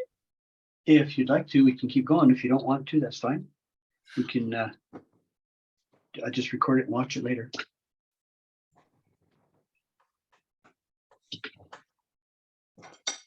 What I'm doing right now is I've got some Quin Sienna, which is a nice kind of a bright orangey thing, and I'm just enhancing a few places where there is color and I want it to be a little bit stronger.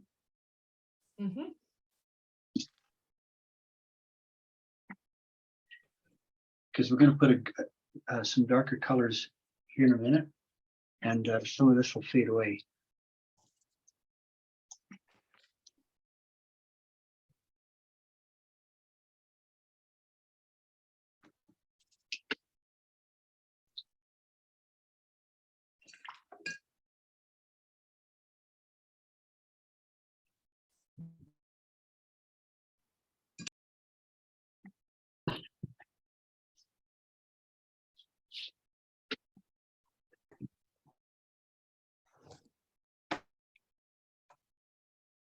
Okay.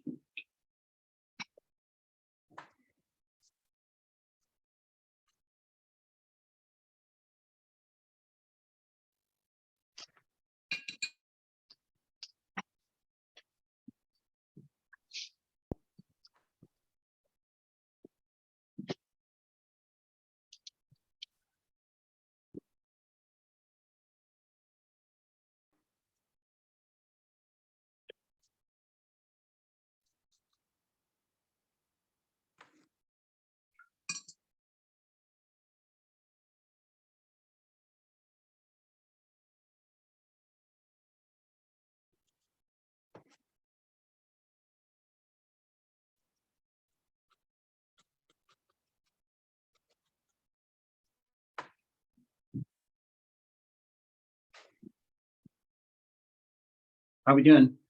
Okay, good. You ready? Yeah, sure. Everybody else ready? Mhm. Okay. So I've enhanced, like I say, some of these tan colors, that Quin Sienna, and I've mixed up a gray. It's I used my cobalt blue, threw in some burnt sienna, and a little bit of pyridine about it. I wanted more of a bluish gray than a in a warm gray. So I'm going to come into some of those gray areas. Ha ha ha. There's a pun attached to that. Go to the Okay. gray areas. Okay. And I'm just going to pick up some of those spots.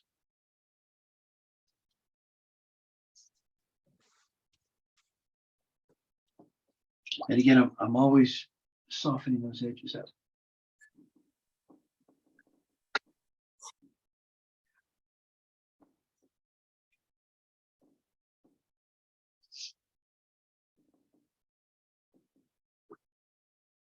And I'll just fill in those grays. So you were dry before you started with your darks? Yes, these are all dry. Yeah. Yeah, I have to dry my,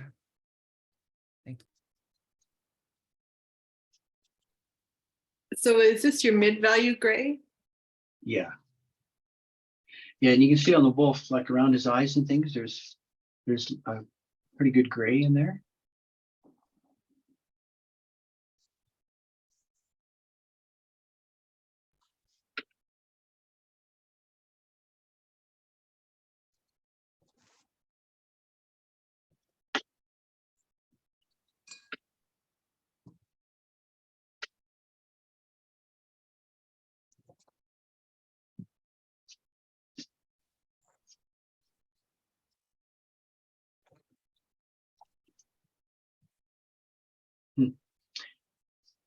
Might even need a little bit more intense color, I'm not sure.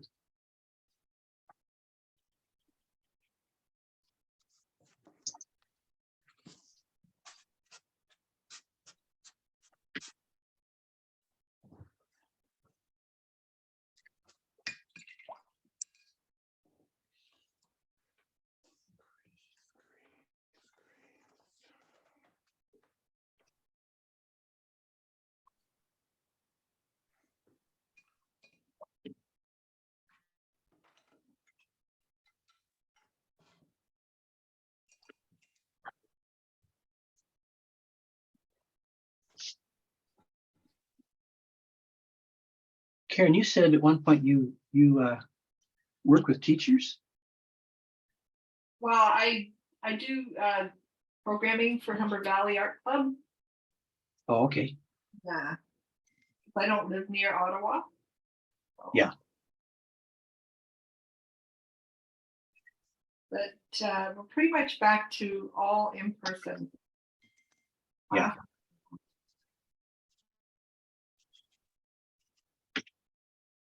Did you guys have a pretty big art club up there? Yeah. There's I think about 400 members at Nielsen, which is the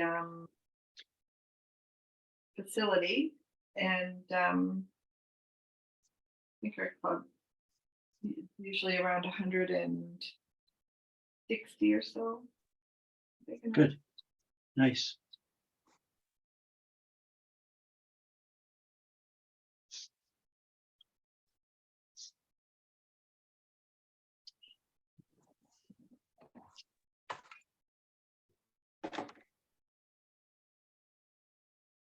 It's surprising how many people want to continue with Zoom.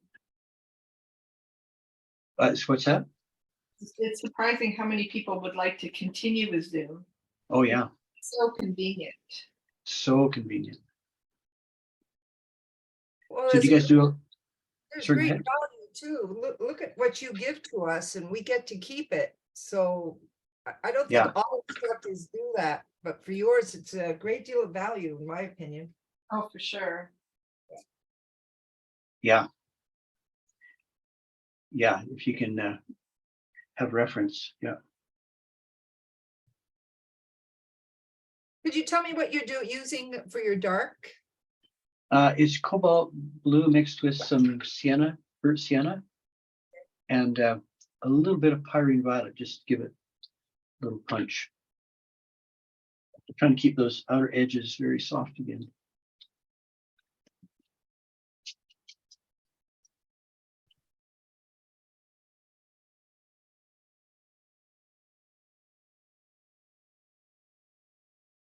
Yeah, you know, I hear a lot of people, you know, talk about how hard life was because of COVID and everything. But I guess, you know, I'm an oddball maybe. I look and I think, man, did we ever take some huge advantage step forward because of it, Yeah. you know? I'm in Alberta and you guys are sitting there in Ottawa, you know, I mean, that would never happen if it hadn't been for COVID, that we could still have our class together, you know? Exactly. So in my mind, I see so much positive that I kind of bite my tongue when I hear people moaning about, oh, it was so hard. Yeah. Now, will you continue, Brian, doing online? I'm not sure, because to do what I'm doing actually takes a lot of time. Like what we're doing today was so quick and easy to put the lesson together. But to do all the slides and things, it's a very, very long process. And I'm finding I'm not getting a lot of painting done that I need to get done for the gallery I'm in. They're asking for things that I can't get at, so I'm not sure. I'll see what unfolds here as time goes by. But yes, that's my challenge. Yeah.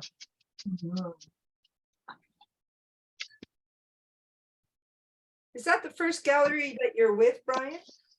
I was with a number of them out in the Ottawa area. Uh-huh. So yeah, I've been in galleries before, but this just happens to be in tourist town, you know. Right. And there's a difference between somebody wandering into a mall gallery and somebody wandering into a Banff Canmore gallery. Because when they wander in there, you know, they're on holiday, they're thinking differently about how they're going to spend their money, and they're much more prone to purchasing. Yeah. So I've got that. They'd like an Go ahead. original souvenir. Yeah, yeah. And they're in a spending mode, you know, they're just thinking differently about things. So like the best gallery I was in out east was old Chelsea, the gallery in Old Chelsea. Yes. Because it's right next to Gatineau, and people are wandering around in vacation mode, you know, and they're more likely to spend money.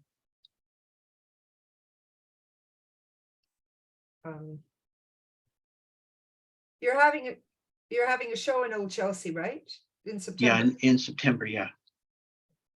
I'll definitely be there. Sure, you had asked me the date and I didn't get back to you on that. I'm not sure. It's in the first week or no, I know it's first 3 weeks of September. That's what it is. Okay. Yeah. Because your workshop is 7, 8, 9. Yeah. So the show will be going on while we're doing the workshop. So where are you staying then while you're here? We're bringing our RV out. Oh, that's cool. Wonderful. Yeah. So there you can see I'm just laying in some of those darks, some of the mid-range darks. So I'll keep doing this if you want to go ahead and start doing the same. Study your reference.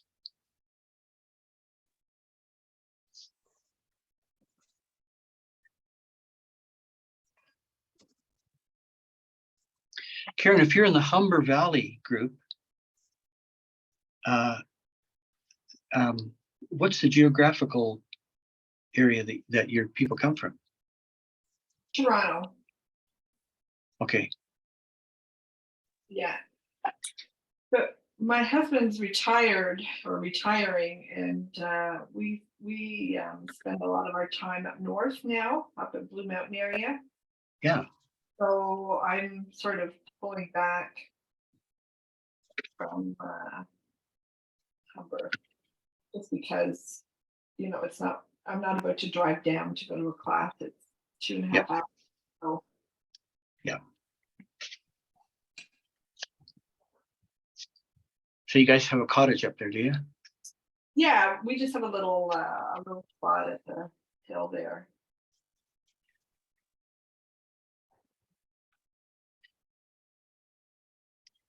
It's interesting. In the east, they're cottages. In the west, they're cabins.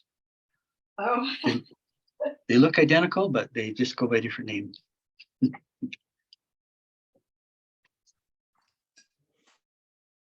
And in the Sioux where I'm, it's called a camp. the A camp. camp?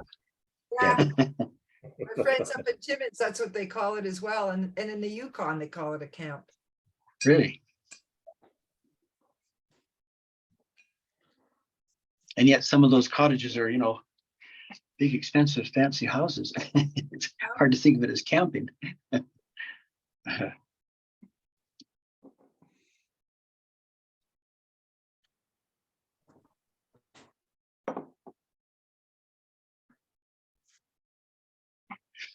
Something else that's extremely unique to Ontario, we have never seen anywhere else that we've lived. We've lived in BC, Alberta, across the country, is garage parties. Oh, Guys roll up the garage door and open up the back of the truck and they sit there and visit and drink That's beer. in Ontario? I've never seen it anywhere else. Yeah. We must have the wrong friends. Why is that? We've never done a garage party. However, Oh, drive down our street, we see people with their lawn chairs sitting in their garage, looking Yeah. at the as we walk by or drive by. Yeah. That's a garage party, I guess. yeah. And that's an Ontario thing. I've never seen it anywhere else. Son of a gun.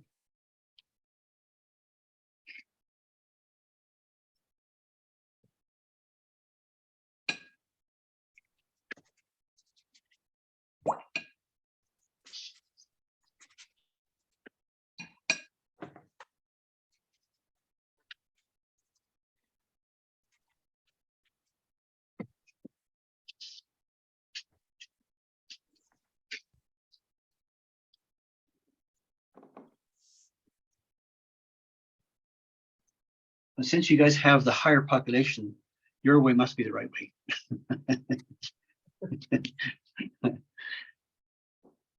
Oh, I don't know. how long have you lived where you are, Brian? Uh-oh. Well, we're currently in Cochrane. We just moved this summer. We were in Ottawa, Okay. and then we were born in British Columbia. Worked for years in Lethbridge, then transferred to Toronto. We live in Orangeville, and then back to Lethbridge for 9 years, and then out to Ottawa for 9 years, and now we're in Cochrane. What took you to So- Cochrane? Pardon me? What took you to Cochrane? Well, what took us there? We've got 6 kids, and the one son who was closest to us geographically was in Montreal, and my son one day said, "You know what? I had such a great experience in high school. My kids are not having that kind of experience," and he said, "We got to move." So they packed up and decided they're going to come to Cochrane, and when they announced, my absolutely wonderful daughter-in-law said, "We hope," she in tears, she said, "We hope you guys are going to follow." So because we've got so many more kids out this way, we decided, well, let's go home. Let's go back to where the rest of the kids are. So we've got two sons here in this area, and then a daughter in Winnipeg, a son in Creston, BC, which is just 5 hours away, and a daughter down in Washington State. So they're driving distance, and so yeah, we're much closer to everybody now. Nice. Yeah, we have one son left out in Milton, and because it was far enough away from Ottawa, we'll probably see him just as frequently now as we did when we lived there. So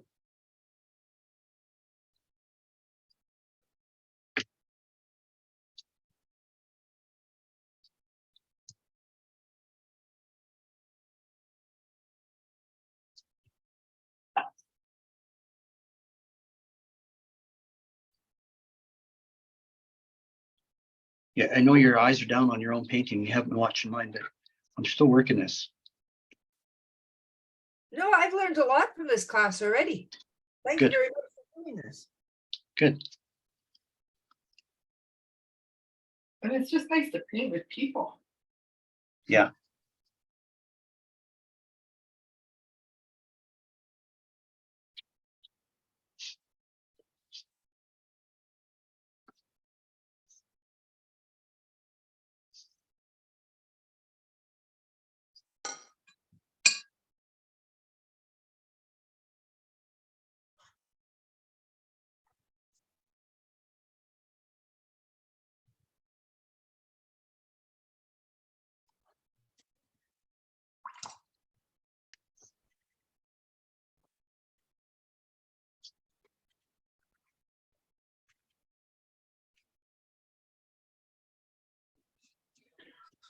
I'm losing my pencil lines.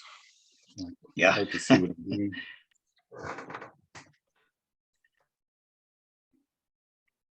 Yeah, they're elusive little guys.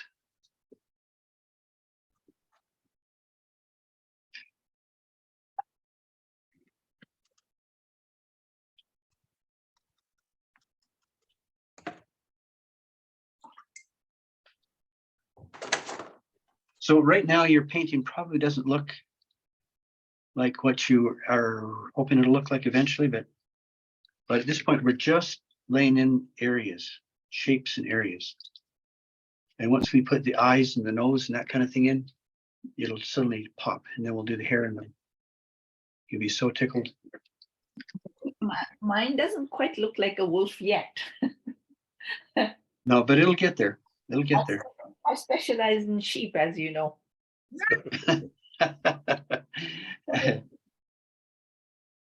That's good.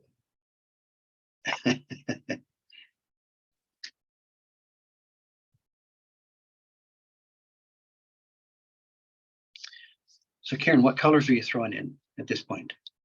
I've thrown in, he has a blue nose, and I've thrown in a fair bit of blue, some purple, some alizarin, and the Quinn sienna. The day I got up and found my Daniel Smith when you mentioned it, because it really does help bring the red out of his fur. Yeah, it's a nice color. Yeah, it's a great color. What color are you going to make his eyes? Just thinking ahead.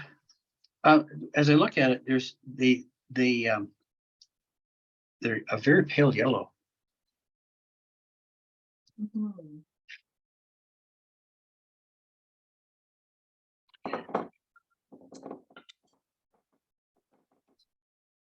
So when you paint the fur, do you paint the black fur and the white fur, or do you just do the white over the gray and the black? Well, it'll kind of depend. Excuse me. It kind of depend on what we have to work with. If it's too washed out, then I'll need some dark, some of the dark ones too. Yeah, but if it's nice and dark, I may be able to just have to use the whites.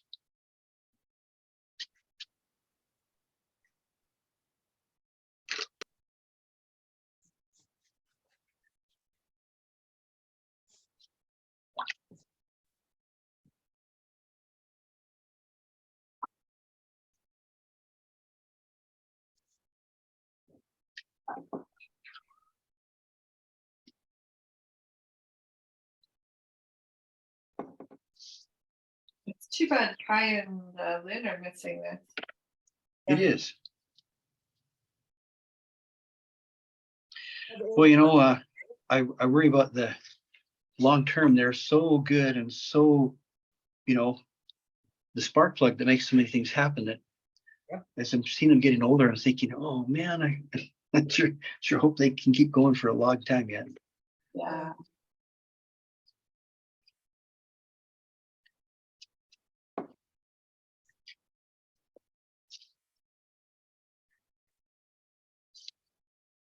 I've told Kai before that, in my personal opinion, Canada Art Club provides the most of any of the other groups. You know, like some groups really focus on opportunity to display your work, which is wonderful. But as far as learning, you know, Canada Art Club is by far way ahead. Oh, yeah. Opportunities that they provide, you know. Well, I mean, I'm a new member, and yeah, you're right. They're dedicated. Yeah.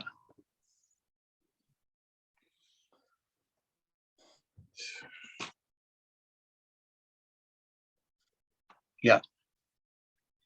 Kai and Lynn are quite key to the entire art scene in the Ottawa area.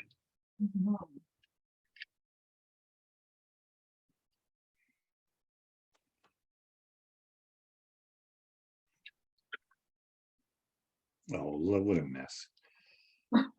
No, don't give up. Don't give up. Oh no, it's good because I've got stuff bleeding all into the background. That's all right. I'll fix that with a wash or something.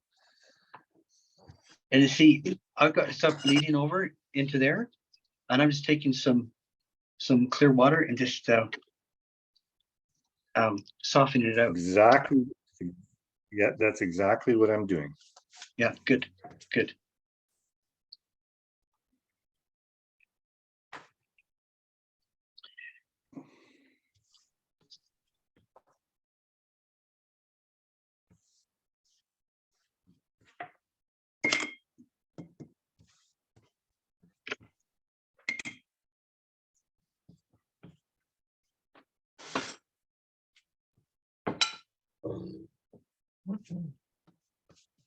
Anybody else forget to breathe? That's a mess. Oh, come on now, don't give up. I mean, have a look at mine. Mine's looking pretty messy too. Excuse me.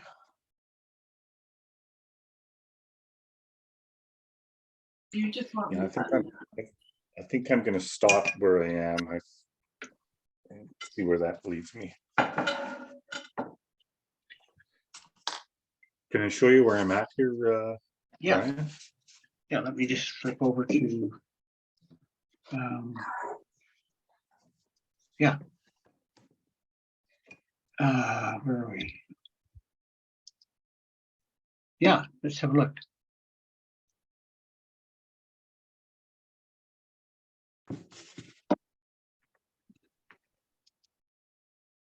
Oh, there we are. Okay. Yeah, it's coming. It really is. You'll be surprised when we start putting the fur on. You'll be quite pleased with what you got.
I just looked at my painting in that on the Zoom.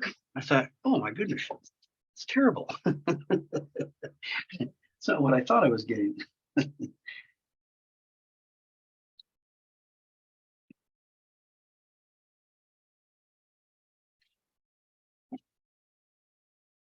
So now that I've got that layer in, I'm going to start putting in some blacks. And as I'm looking at it, I'm saying to myself, I've got way too much, way too soft of values. So I need to get some good darks worked into there. So that's what I'm going to start doing.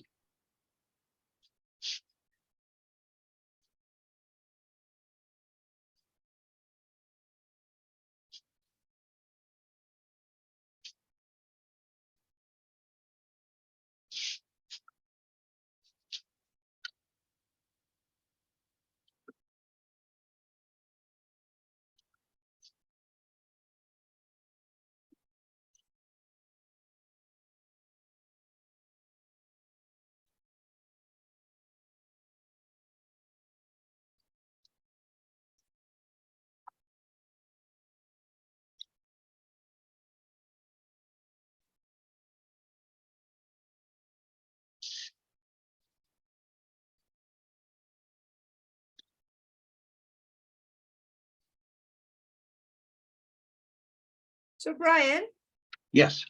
if, I know I'm not gonna be able to finish this in time, because I want to spend more time playing with it. Yeah. Good. Once we're done, we send it in to you? Yeah. Let's do that. And then I'll put them in a PowerPoint and send them out so everyone can see how we did. Okay. Do you want to see what I've done so far, or do you just want to be surprised? Okay.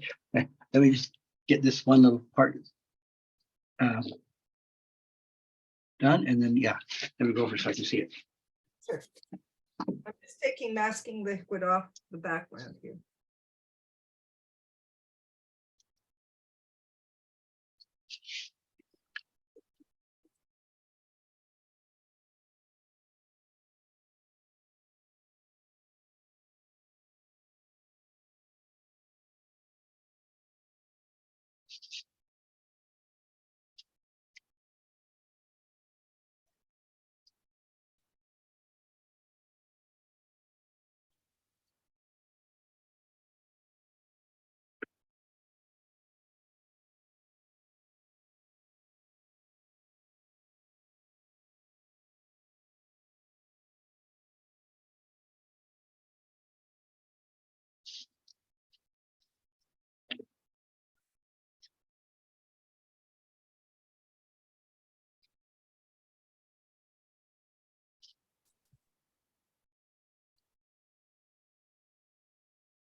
Have you got that there, Arlene?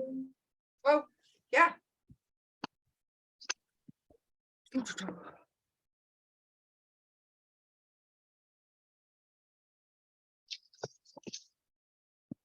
I'm pointing it to the camera. Okay, I'm just gotta find your thing here. Oh, yeah. Running. Oh, I think it's looking great. It's getting there. I Yeah. definitely want to spend more time doing everything. So, Yeah, but it's going to take me all day if that's the case, and I do have to get to work. So Oh. I'm put that aside and do it at nighttime like I usually do, because I like the idea of, I like this. This is fun, and I really appreciate watching you. It reminded me to soften my edges and each step. No, I really appreciate that. good. Good. Yes, I agree. The paint along is very helpful because you can kind of correct before you get too much into trouble. Oh, good. I can take this away now. There we go. On. Yeah. Yeah, no, it was fun. Or Hey, it's so like- if you look at where my picture right now, I'm Mhm. taking some strong blacks and laying them in. And you can see now all of a sudden it's going from a mushy looking form to looking like it might start to look like a wolf. Can you see that?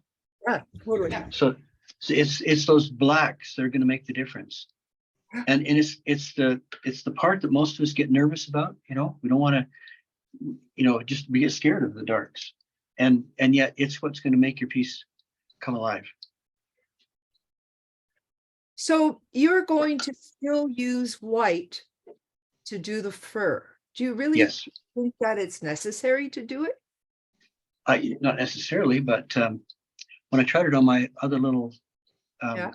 one that I did, I really liked the effect of it. So yeah, I'll try it again. And you're going to use the fan brush. Use a fan brush, yeah. Yeah.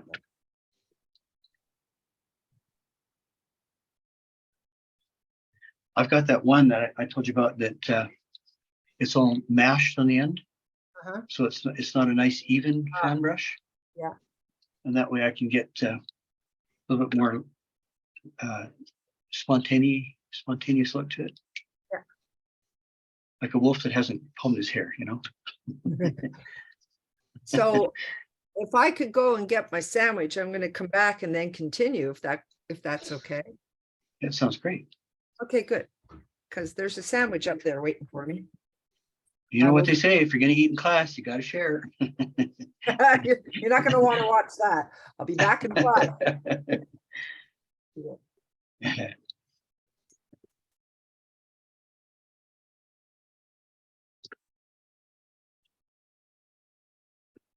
So good painting takes time. There's no question.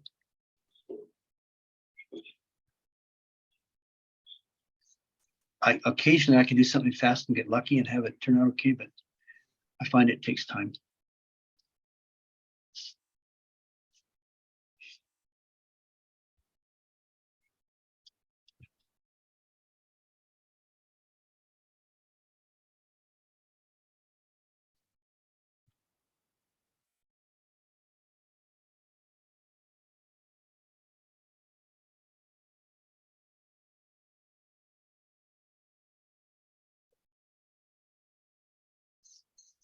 My darks are drying too light.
Brian, when do you need to get going? I'm good for the day. So, sorry, are you needing to go? No, I just didn't want to, I didn't know if you were thinking it would be an hour or two after class, or if you're good. No, I knew it would be a while. Okay. Alrighty, I'm gonna go get a drink. Yeah, you guys are in lunchtime over there, aren't you? Oh, right, you're I'm, on. I'm still mid-morning, yeah. Right.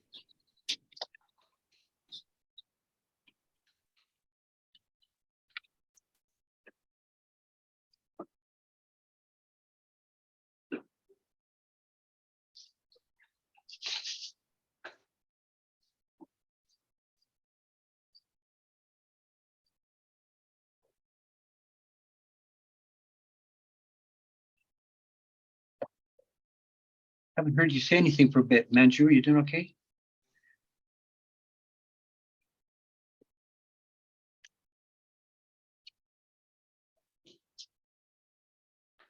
I put myself on mute so you wouldn't hear all the swearing.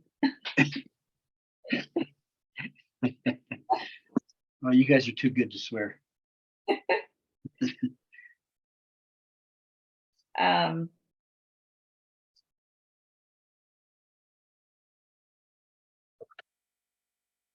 I'm learning lots, but like as I said, I need it's not a day exercise because I'm learning No. so many things.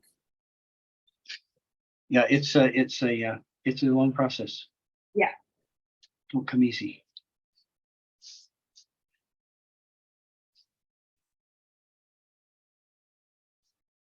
How many times did Michelangelo's wife say, "Would you come down from there?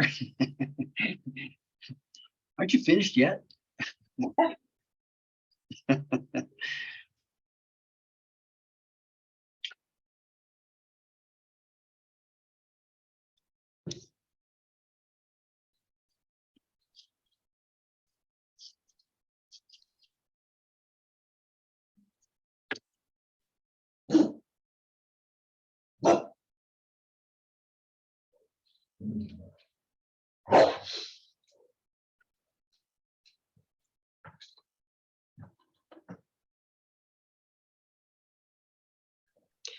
Brian, this has been grand. I'm going to have to sign out myself though. So thank you Okay. very much. Have a great summer, and everybody who's left in the audience, have a great summer too. Thanks, Brian. Okay. I'll Okay. send this out for you. Okay, thanks. Bye.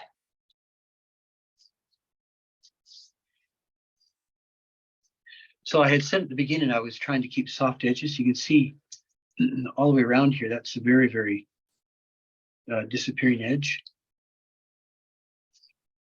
By the way, who's left? Who's still there? David's there, And I'm here. and Manchu's there, and And so am I, Karen. okay, and Eileen's coming back. Good. I guess you're gonna finish the demo because you're recording it anyway, right? Yeah, I'll just keep going. Yeah. Okay. Yes, I'm in no hurry to be anywhere else.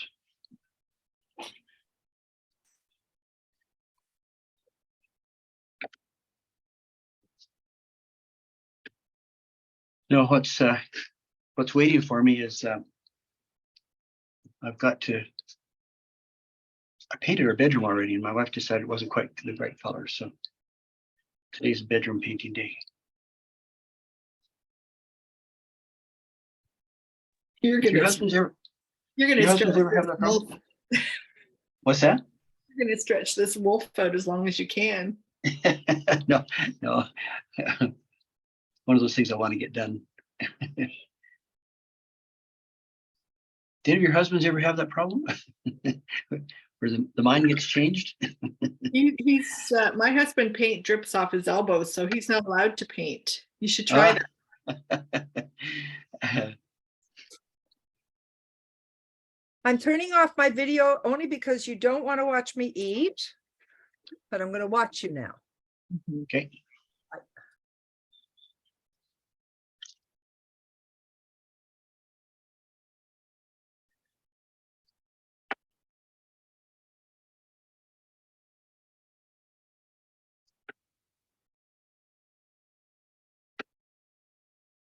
Oops.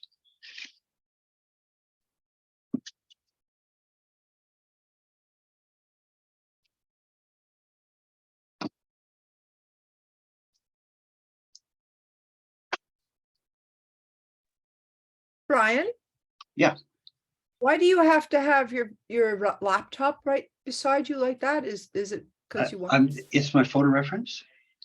Okay, So I am always looking to see what's there and what I need to paint. you really hold it closely to yourself. Yeah, I normally would use my telephone, but then of course it's what we're looking through to see the painting.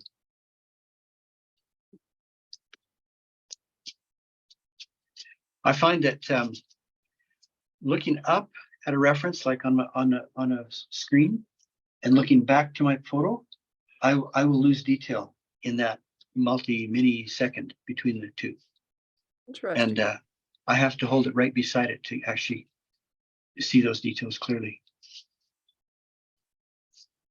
So you have a better visual memory than I do, and so that's probably not what you need to do. But for me, that's my challenge.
I find that when I'm doing a very loose landscape, that it can look like there's no way it's going to pull together until I drop the tree trunks in, and all of a sudden there it is. And it's kind of the same here with this. As soon as we drop the eyes and the nose in, suddenly it's just going to be alive. It'll be the real thing at that point. And here I thought you were going to put tree trunks in all of a sudden. Tree trunks, yeah. Yeah, it's true. The eyes really usually pull everything together. Yeah. Their eyes are so dark except for the actual pupil. Yeah.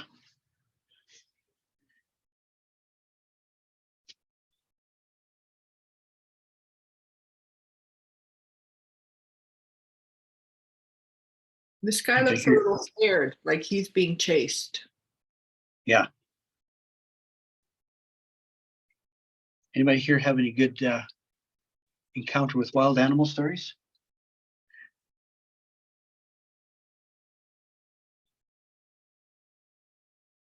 We Nobody's- have coyotes that we have to chase away pretty regularly.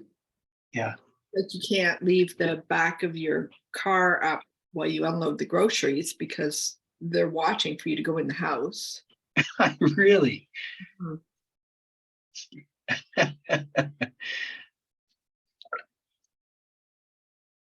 Wow. They've tasted ice cream and they can't stay away from it.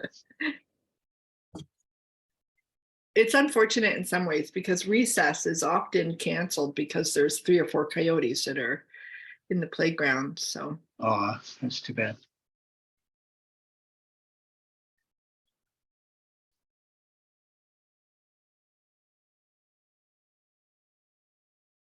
Alan and I kayak a lot, and we go to numerous places around Glenarm County. And one of the places we went to is Park Lake, which is one of our favorites. And it's absolutely gorgeous. And one fall day, we were there and we saw, I don't know, a dozen loons when you usually only see one or a couple with a baby. Yeah. Yeah. Apparently, the only time loons will get together is at that time of year when they know that everybody needs food before they move on. So they put up with each other. Other than that, they're very territorial. Hmm. And they will put up with you. And we're watching all of these loons while we're in the kayak in the middle of the lake. And then all of a sudden, they all do that weird thing about like standing up and Yeah. their wings are going crazy and they're chasing each other. I guess they all got pissed off at the same time. I got a short video of it. I've never seen anything like that in my life. Alan and I, our mouths were like wide open, and they were doing it all around us as if Wow. we weren't there. That was one hell of a neat thing to happen. And once they stopped and they kind of went off and continued, we just sat there forever. Just Yeah. couldn't believe that we had just had that experience. Yeah. Are you gonna paint some of those? I think I've done a loon once. Another time when we were out kayaking, we love to go where there are not any cottages. And I forget where this was exactly. It might have been on the Mississippi, but there were eagles that were flying around and diving into the water. And one dove in front of Alan, probably, I don't know, 10 or 15 feet in front of him. Mm. And yeah, and nothing like your heart stopping while the eagle went into the water, got its fish, and came out again. And that was like we were in a National Geographic movie or, Yeah. or book. Again, your camera's not going to be there for that moment. Yeah. But I was probably about, I don't know, 50 feet away from him, or maybe some more, because I saw this happening. And he turned around and looked out at me like, did that really actually happen? Yeah. Have a lot of experiences like that. Another time we were going out toward an area, there were a bunch of islands, and I didn't want to go up on the island to go to the bathroom because I thought of ticks. And I went, I'm not going up there. And he goes, there aren't going to be any deers on islands. I said, I don't care. I'm going to wait. And sure enough, I round the corner, I leave Alan behind, and I round the corner, and there is a deer with a baby. It's like a mile away from the shoreline of the other side. And I go scooting back to Alan and said, come with me. I'm pretty sure you're going to want to see this. And he sees the baby deer with the mummy. And I said, and you just said a deer would not be on this island. Hence, saved myself from ticks for sure. Yeah.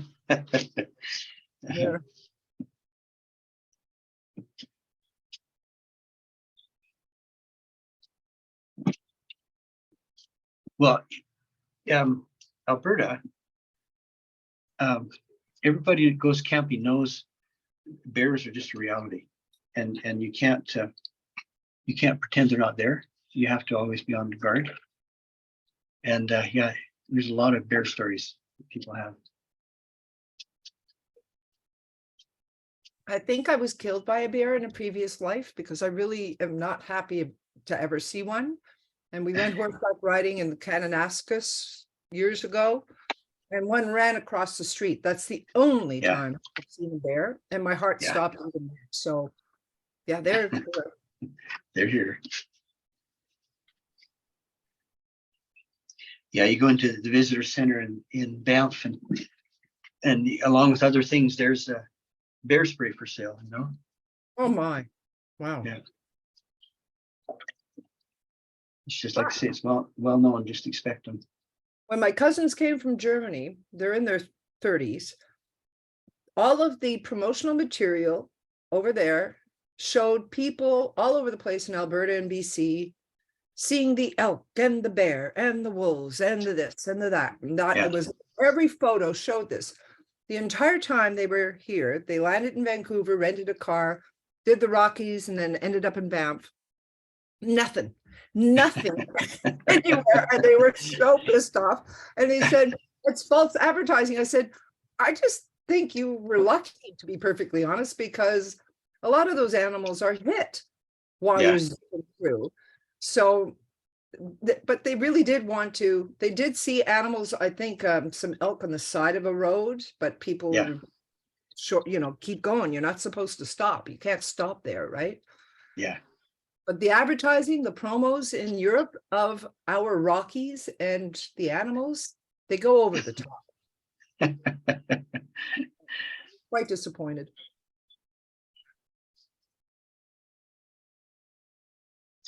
We were hiking in Glacier National Park, which is just across the border in Montana, and beautiful place. And there was it's the Highland Trail. It's 12 mile, whatever it was. And you're right up on top of the mountain. It's really quite pretty. But anyways, we're hiking along. Hikers were coming the other direction and said, watch around the next corner, there's a grizzly. And sure enough, Oh he's my. right there in the brush. Couldn't have been, 30 feet away. If he decided to attack us, we That was it. we would have been done. Yeah. Oh yeah, grizzly, that's not a good idea. Like our Yeah. bear here in Ontario, at least you can scare them away. Grizzlies, they're not going to be scared. Yeah. We visited friends in Sydney and did the Soup Trail and came upon a hind leg of a deer. And Wow.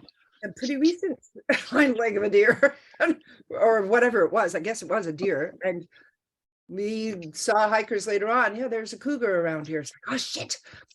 That's probably scared it away. Thank God it ran away instead of that was scary. Well, we have my youngest son. When he was younger, he was a talker. He talked endlessly. So when we went hiking, it was always good to bring him along. Yeah. Because Mhm. you knew you weren't going to stumble onto an animal unawares,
How are you guys doing in yours?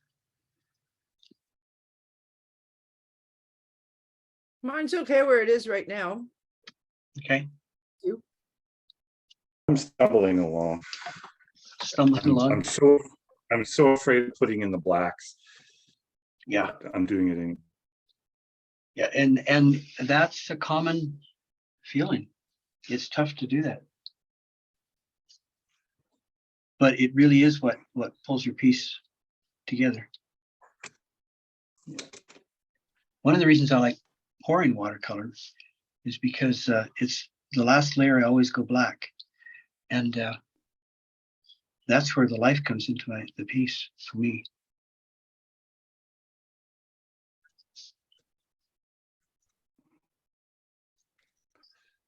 Would you ever pour this, something like this, or? I don't know. I've never. I kind of have to study it for a bit to see whether or not it would be doable.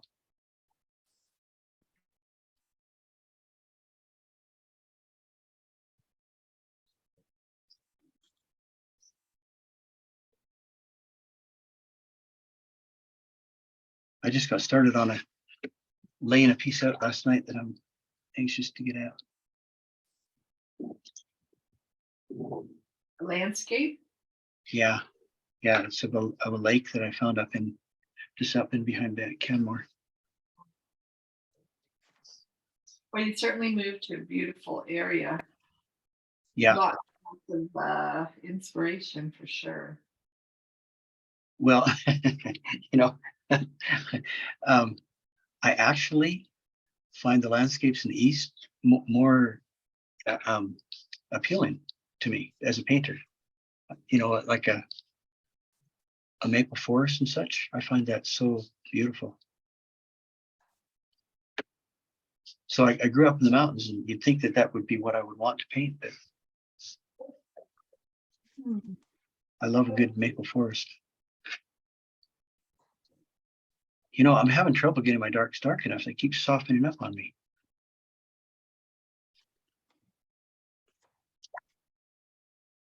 I hope you guys aren't enduring this just because I'm taking my time.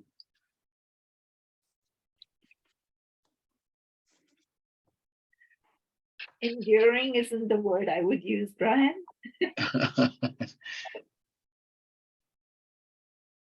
Hard to keep up with you. Yeah, sorry. I haven't slowed down. I apologize. No, this is good. Taking time over something doesn't mean that it's going to be good.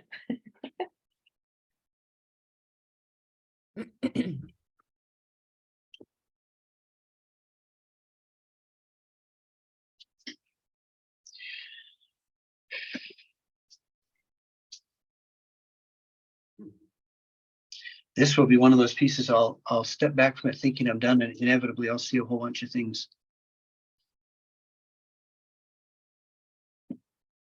Your wolf looks really fierce. Mine is looking rather friendly. I think the smile is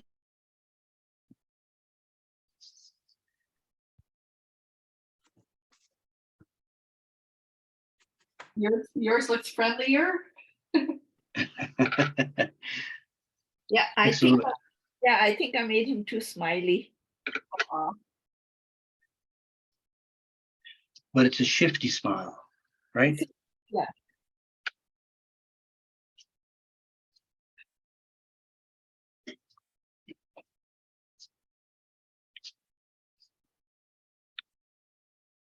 So to get my darks dark enough, I'm just going kind of straight.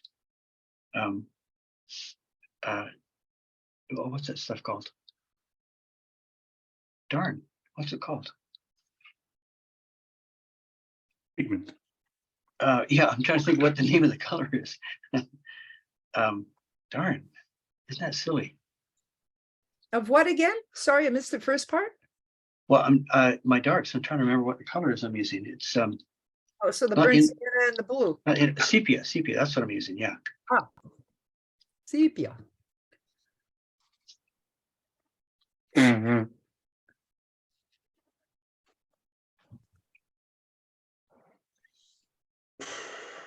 Look at us, four diehards here. No, it's the faithful. Yeah.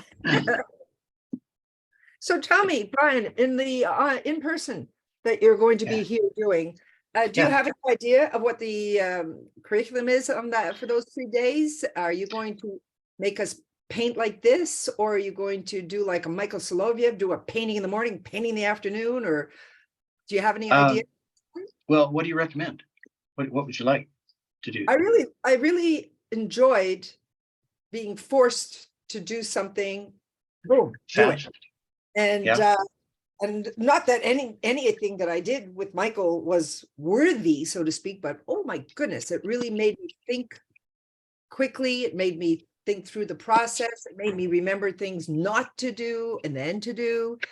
I think that's why I liked his class so much. It wasn't dilly-dally. It wasn't, like take a half an hour to do something that took me like 5 minutes and I'm sitting there twiddling my thumb. Now, I Right. might be faster than most, but on the other hand, I think people don't end up getting faster because they've never been encouraged to think things through or to just move and do it. Like doing the darks.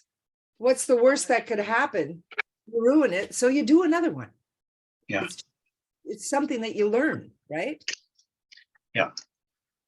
The other And thing I've learned is it's all fixable. Exactly. Yeah, I know you took Michael's class as well, and boy, did he ever say that every 5 minutes. You can fix it. Yeah. It's not like you can't fix it. Sure, you can get to a point that it's nothing but mud, but Yep. lots of times you can fix it.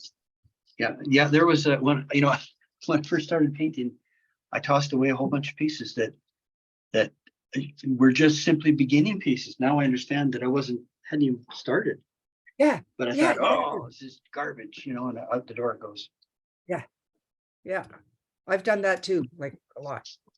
Some of them are still in my drawer and I look at them and I go, okay, really, you can put that in the fire pit. But other ones I go, you know what? I should have given this a chance. Yeah. Because once you're more experienced, you know that What you can do. it's fixable. Yeah. All right, I'm just gonna dry this real quick.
So you guys are the stay laters, and years ago I heard an Olympic gymnast who had gotten a gold medal, and they're interviewing him afterwards, and they said, "What's the key to your success?" And he said, "I stayed 15 minutes longer in the gym every night than everybody else." Shay, we are amazing rock stars, right? That's right. That's right.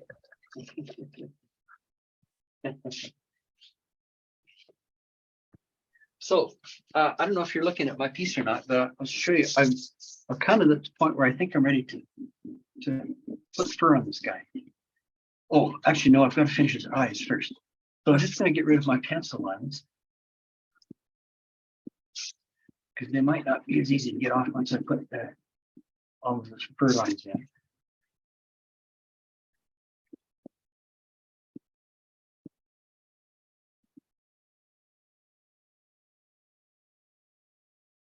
And you can see I've kept the edges very undefined.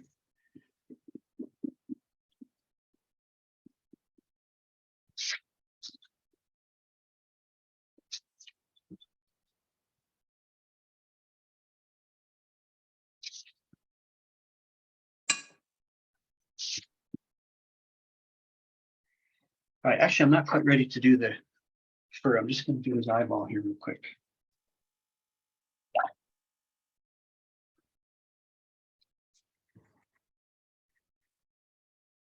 Brian? Yeah. Would you do me the favor, as once you've done that, is take a picture of that before you do the fur? Sure. I'd love to see the difference. Like I do that too, and I go, should I have done that? And then I do it and I went, oh, okay, yeah, that was the right thing. Or I go, oh, I should have left it alone. And so that's why I was asking earlier. I was like, I'm not sure I want to do the fur, and I'd love to see the difference between what you've done there, because I love what you've done so far, versus putting on the fur. Actually, I'm not sure how I could do that. Let me get my wife's phone to do it, because my phone is the camera we're looking through, and if Oh, I of course, take it down, I might lose everything. of course.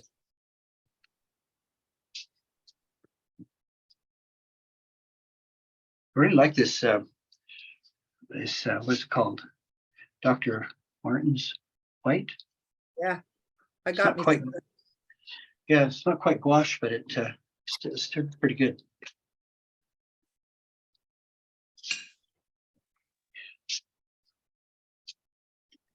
I'm gonna take some of that and just pick up this edge of this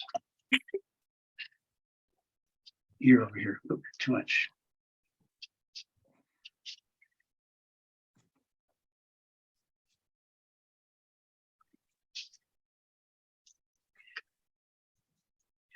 Are any of you signed up for the Ian Stewart? Yes. workshop? Good. Good. I confirmed with Kai that I very much want to, but we might be going away. And until we confirm those dates, I didn't want to do the same thing I had done with Janet Rogers weekend. This is coming up. I had to back out of that because I committed to doing a few things this weekend. So if I find out my date, I'm definitely going to take him. Have you taken him, Brian? Yes, yes. What did I've you- taken some, I think it was online stuff I did with him, but yeah, he's amazing. All right. He's really amazing, yeah. And you'll learn things that, you know, his techniques and things that are just different than what others might do, but yeah, he's outstanding. Well, it's good to hear something about him because I don't know anything about him. It's just sort of an impulse. I wanted to sign up for yours, but I'm away. Bear watching, actually. Oh, it's a good thing to do. Yeah. Where do you go to do that? Out to BC, out to Sonora Island.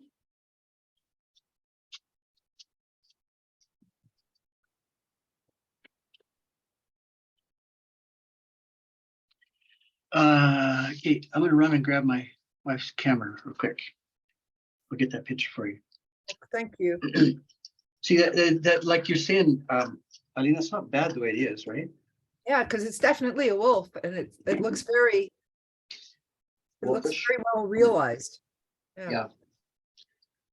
But I moved to the other just because I want to see what it looks like. Mhm. Go, let me just grab my other phone. Thank you, Brian.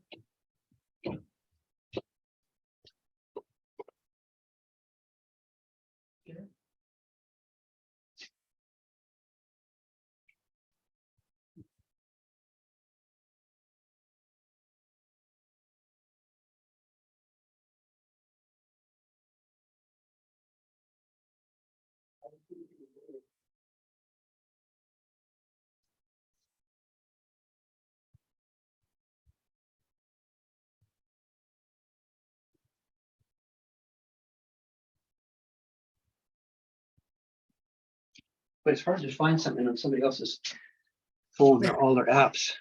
Oh, yeah. It's not arranged the same way. There you go. Okay. Thank you. Yeah. Thank you. So we'll dry those eyes and we'll drop the pupils in, and I'll do the fur.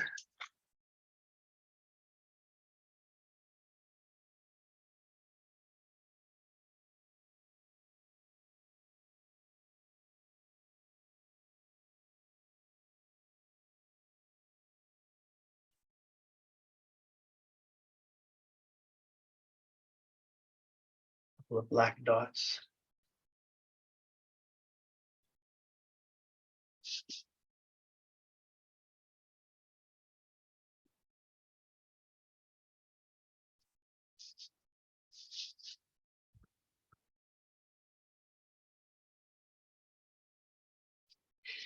There.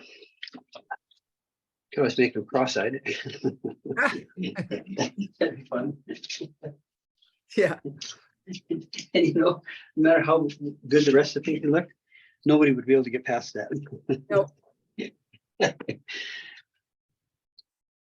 So yeah, here's my scary brush.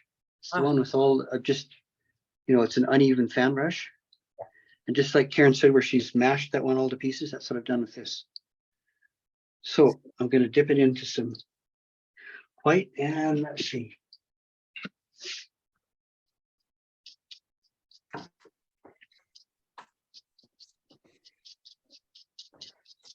To start furring this critter.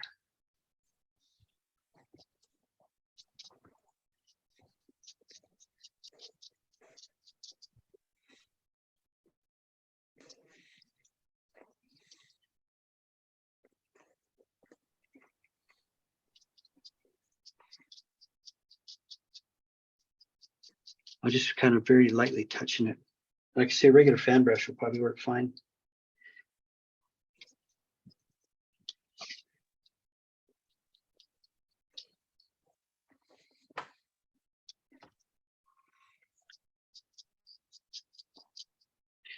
Not necessarily going to do everywhere.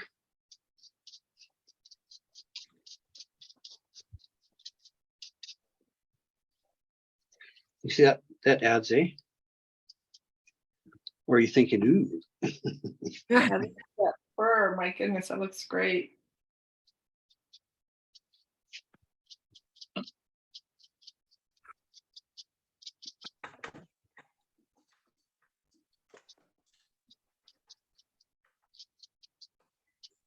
Yeah, see, it really does make a change to it.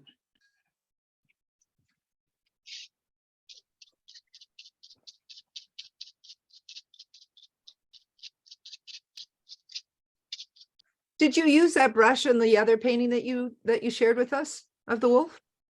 Yeah, it did the same approach. It looks different this time.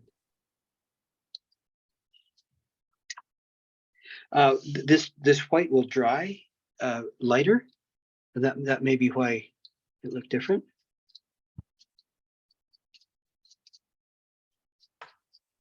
So I have to mush up a brush. Well, try your regular fan brush. It might work fine. Never use it for anything, so maybe it's time it get mushed up. Yeah, I rarely ever use my fan brush either. Just I use this if I do anything.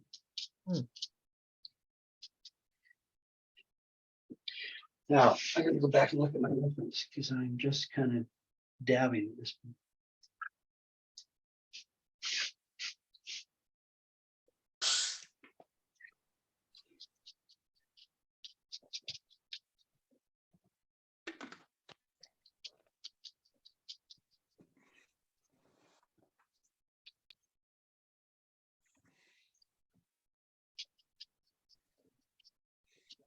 Yeah. Might be overdoing it, but it gives the feel of fur.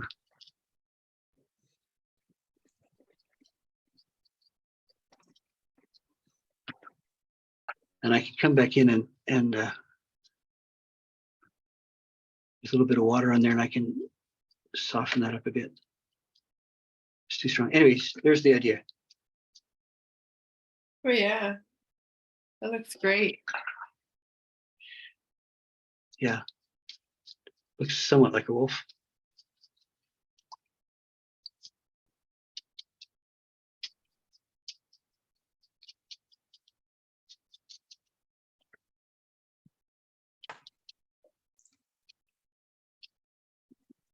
Yeah, that's pretty close to being done. Anyway, what do you think? Has it been okay? Oh, this has been great, Brian. Thank you so much. Yeah. A little different way to spend our morning together, huh? Yeah, It's like 3 mornings. yeah, it's wonderful. Thank you. Yeah, it's been perfect. It's been nice to actually, paint with friends, and Yeah. yeah, nice to see how everybody's comes together. It might be the same reference, but I think everyone's interpretation. It's Yeah. always so interesting, right? To see. Yeah, it'll always be different. Yeah. Yeah, as much as the previous weeks were actually really helpful in terms of laying a foundation for a painting. Yeah. This was really great to sort of get a hands-on appreciation of your style, which is quite like. Good. And style is the right word because everybody's going to have a different style, right? Mhm. And see, I might want to take some black and do a few more of these marks in there just to darken up, the fur look up there. I'll see once it's dry and I look at it for a while. Anyways, I think I'm going to quit for now just so I can stare at it for a while. Decide what it needs to finish. I'm very keen to see what everybody's done. That'll be a lot of fun. Yeah, me too. Great. So when Okay. you want us to send it in today or a couple of days, does it matter? Yeah, no, whenever you're done, it'd be great. So we should, I hope, go we ahead. should aim to have it ready by the weekend, I guess, so that you can show it to us next Tuesday, although we don't have a class, or when would you rather? I need a I'll- deadline. I'll just send it out. So, yeah, by the weekend would be fine. Okay, good. Wonderful. That'd be Yeah. great. Yeah, thank you. Even if you know, I understand the classes are so much work with your PowerPoint, putting it all together, but if you ever decide you wanted to do a paint along class where you just decide what it is you feel like painting and you just pull your class along with you. So it's, you know, just whatever you're working on, and it could be very much this style. It's just another option for you know, teaching without all the work of the PowerPoint and, you know, all the presentation, because Yeah. they're both like David said, they're both so valuable, but Yeah. this is equally. Mhm. Yep. Yeah, good. I'm glad to hear you say that because, yeah, this is much easier to put together and I hope helpful. Right. Yeah, look, putting that black in actually helps, eh? Doing a bit of black Oh, stuff yeah. in there. So you're using your fan brush and doing like a reverse. Yeah, just some darks as well as the whites. Yeah, I like that. Yeah, that's better. It needed that definition in there. Yeah.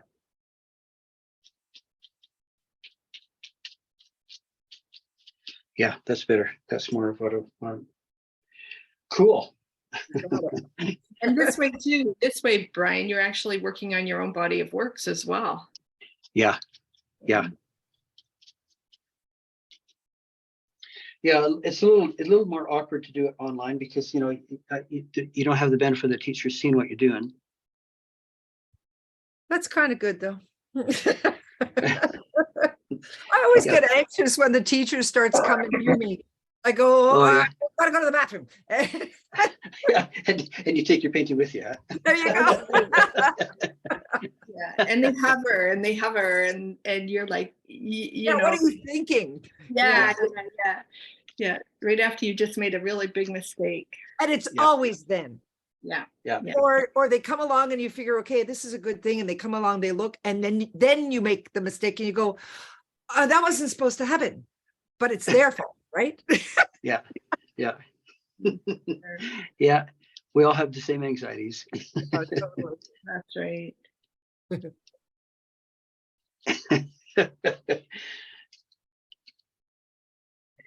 Okay, well, yeah, I think I'm gonna put just a little bit more in here. I think I'm gonna pretty well call it done.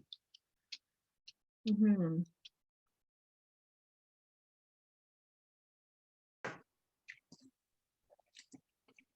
Yeah, using that little bit of black on top of the white was a good one.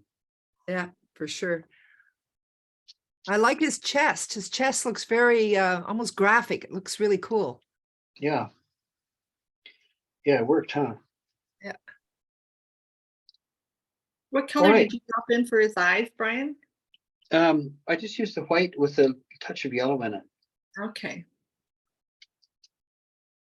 I studied them the other day trying to figure that out, and that's what I kind of saw. Mhm, mhm. Well, thank you Right. so much. This course has been fabulous. Now Yes. Good. I'm gonna give up feathers and fur for a while and go back to flowers, the other F word, and do a little bit of that. But this has been great fun. I hope you do it again. So I'll be Good, watching. thanks. So Super. Thanks, Karen. Appreciate it. thanks so much. All right, you guys. Okay, thank you, Brian. Thanks, Brian. Have a great summer. Keep painting. Don't Yeah. hang your paints up because class is over. No. Okay. Thank you. All right. Take care. Thanks, you guys. Bye. Bye. Take care. Bye now.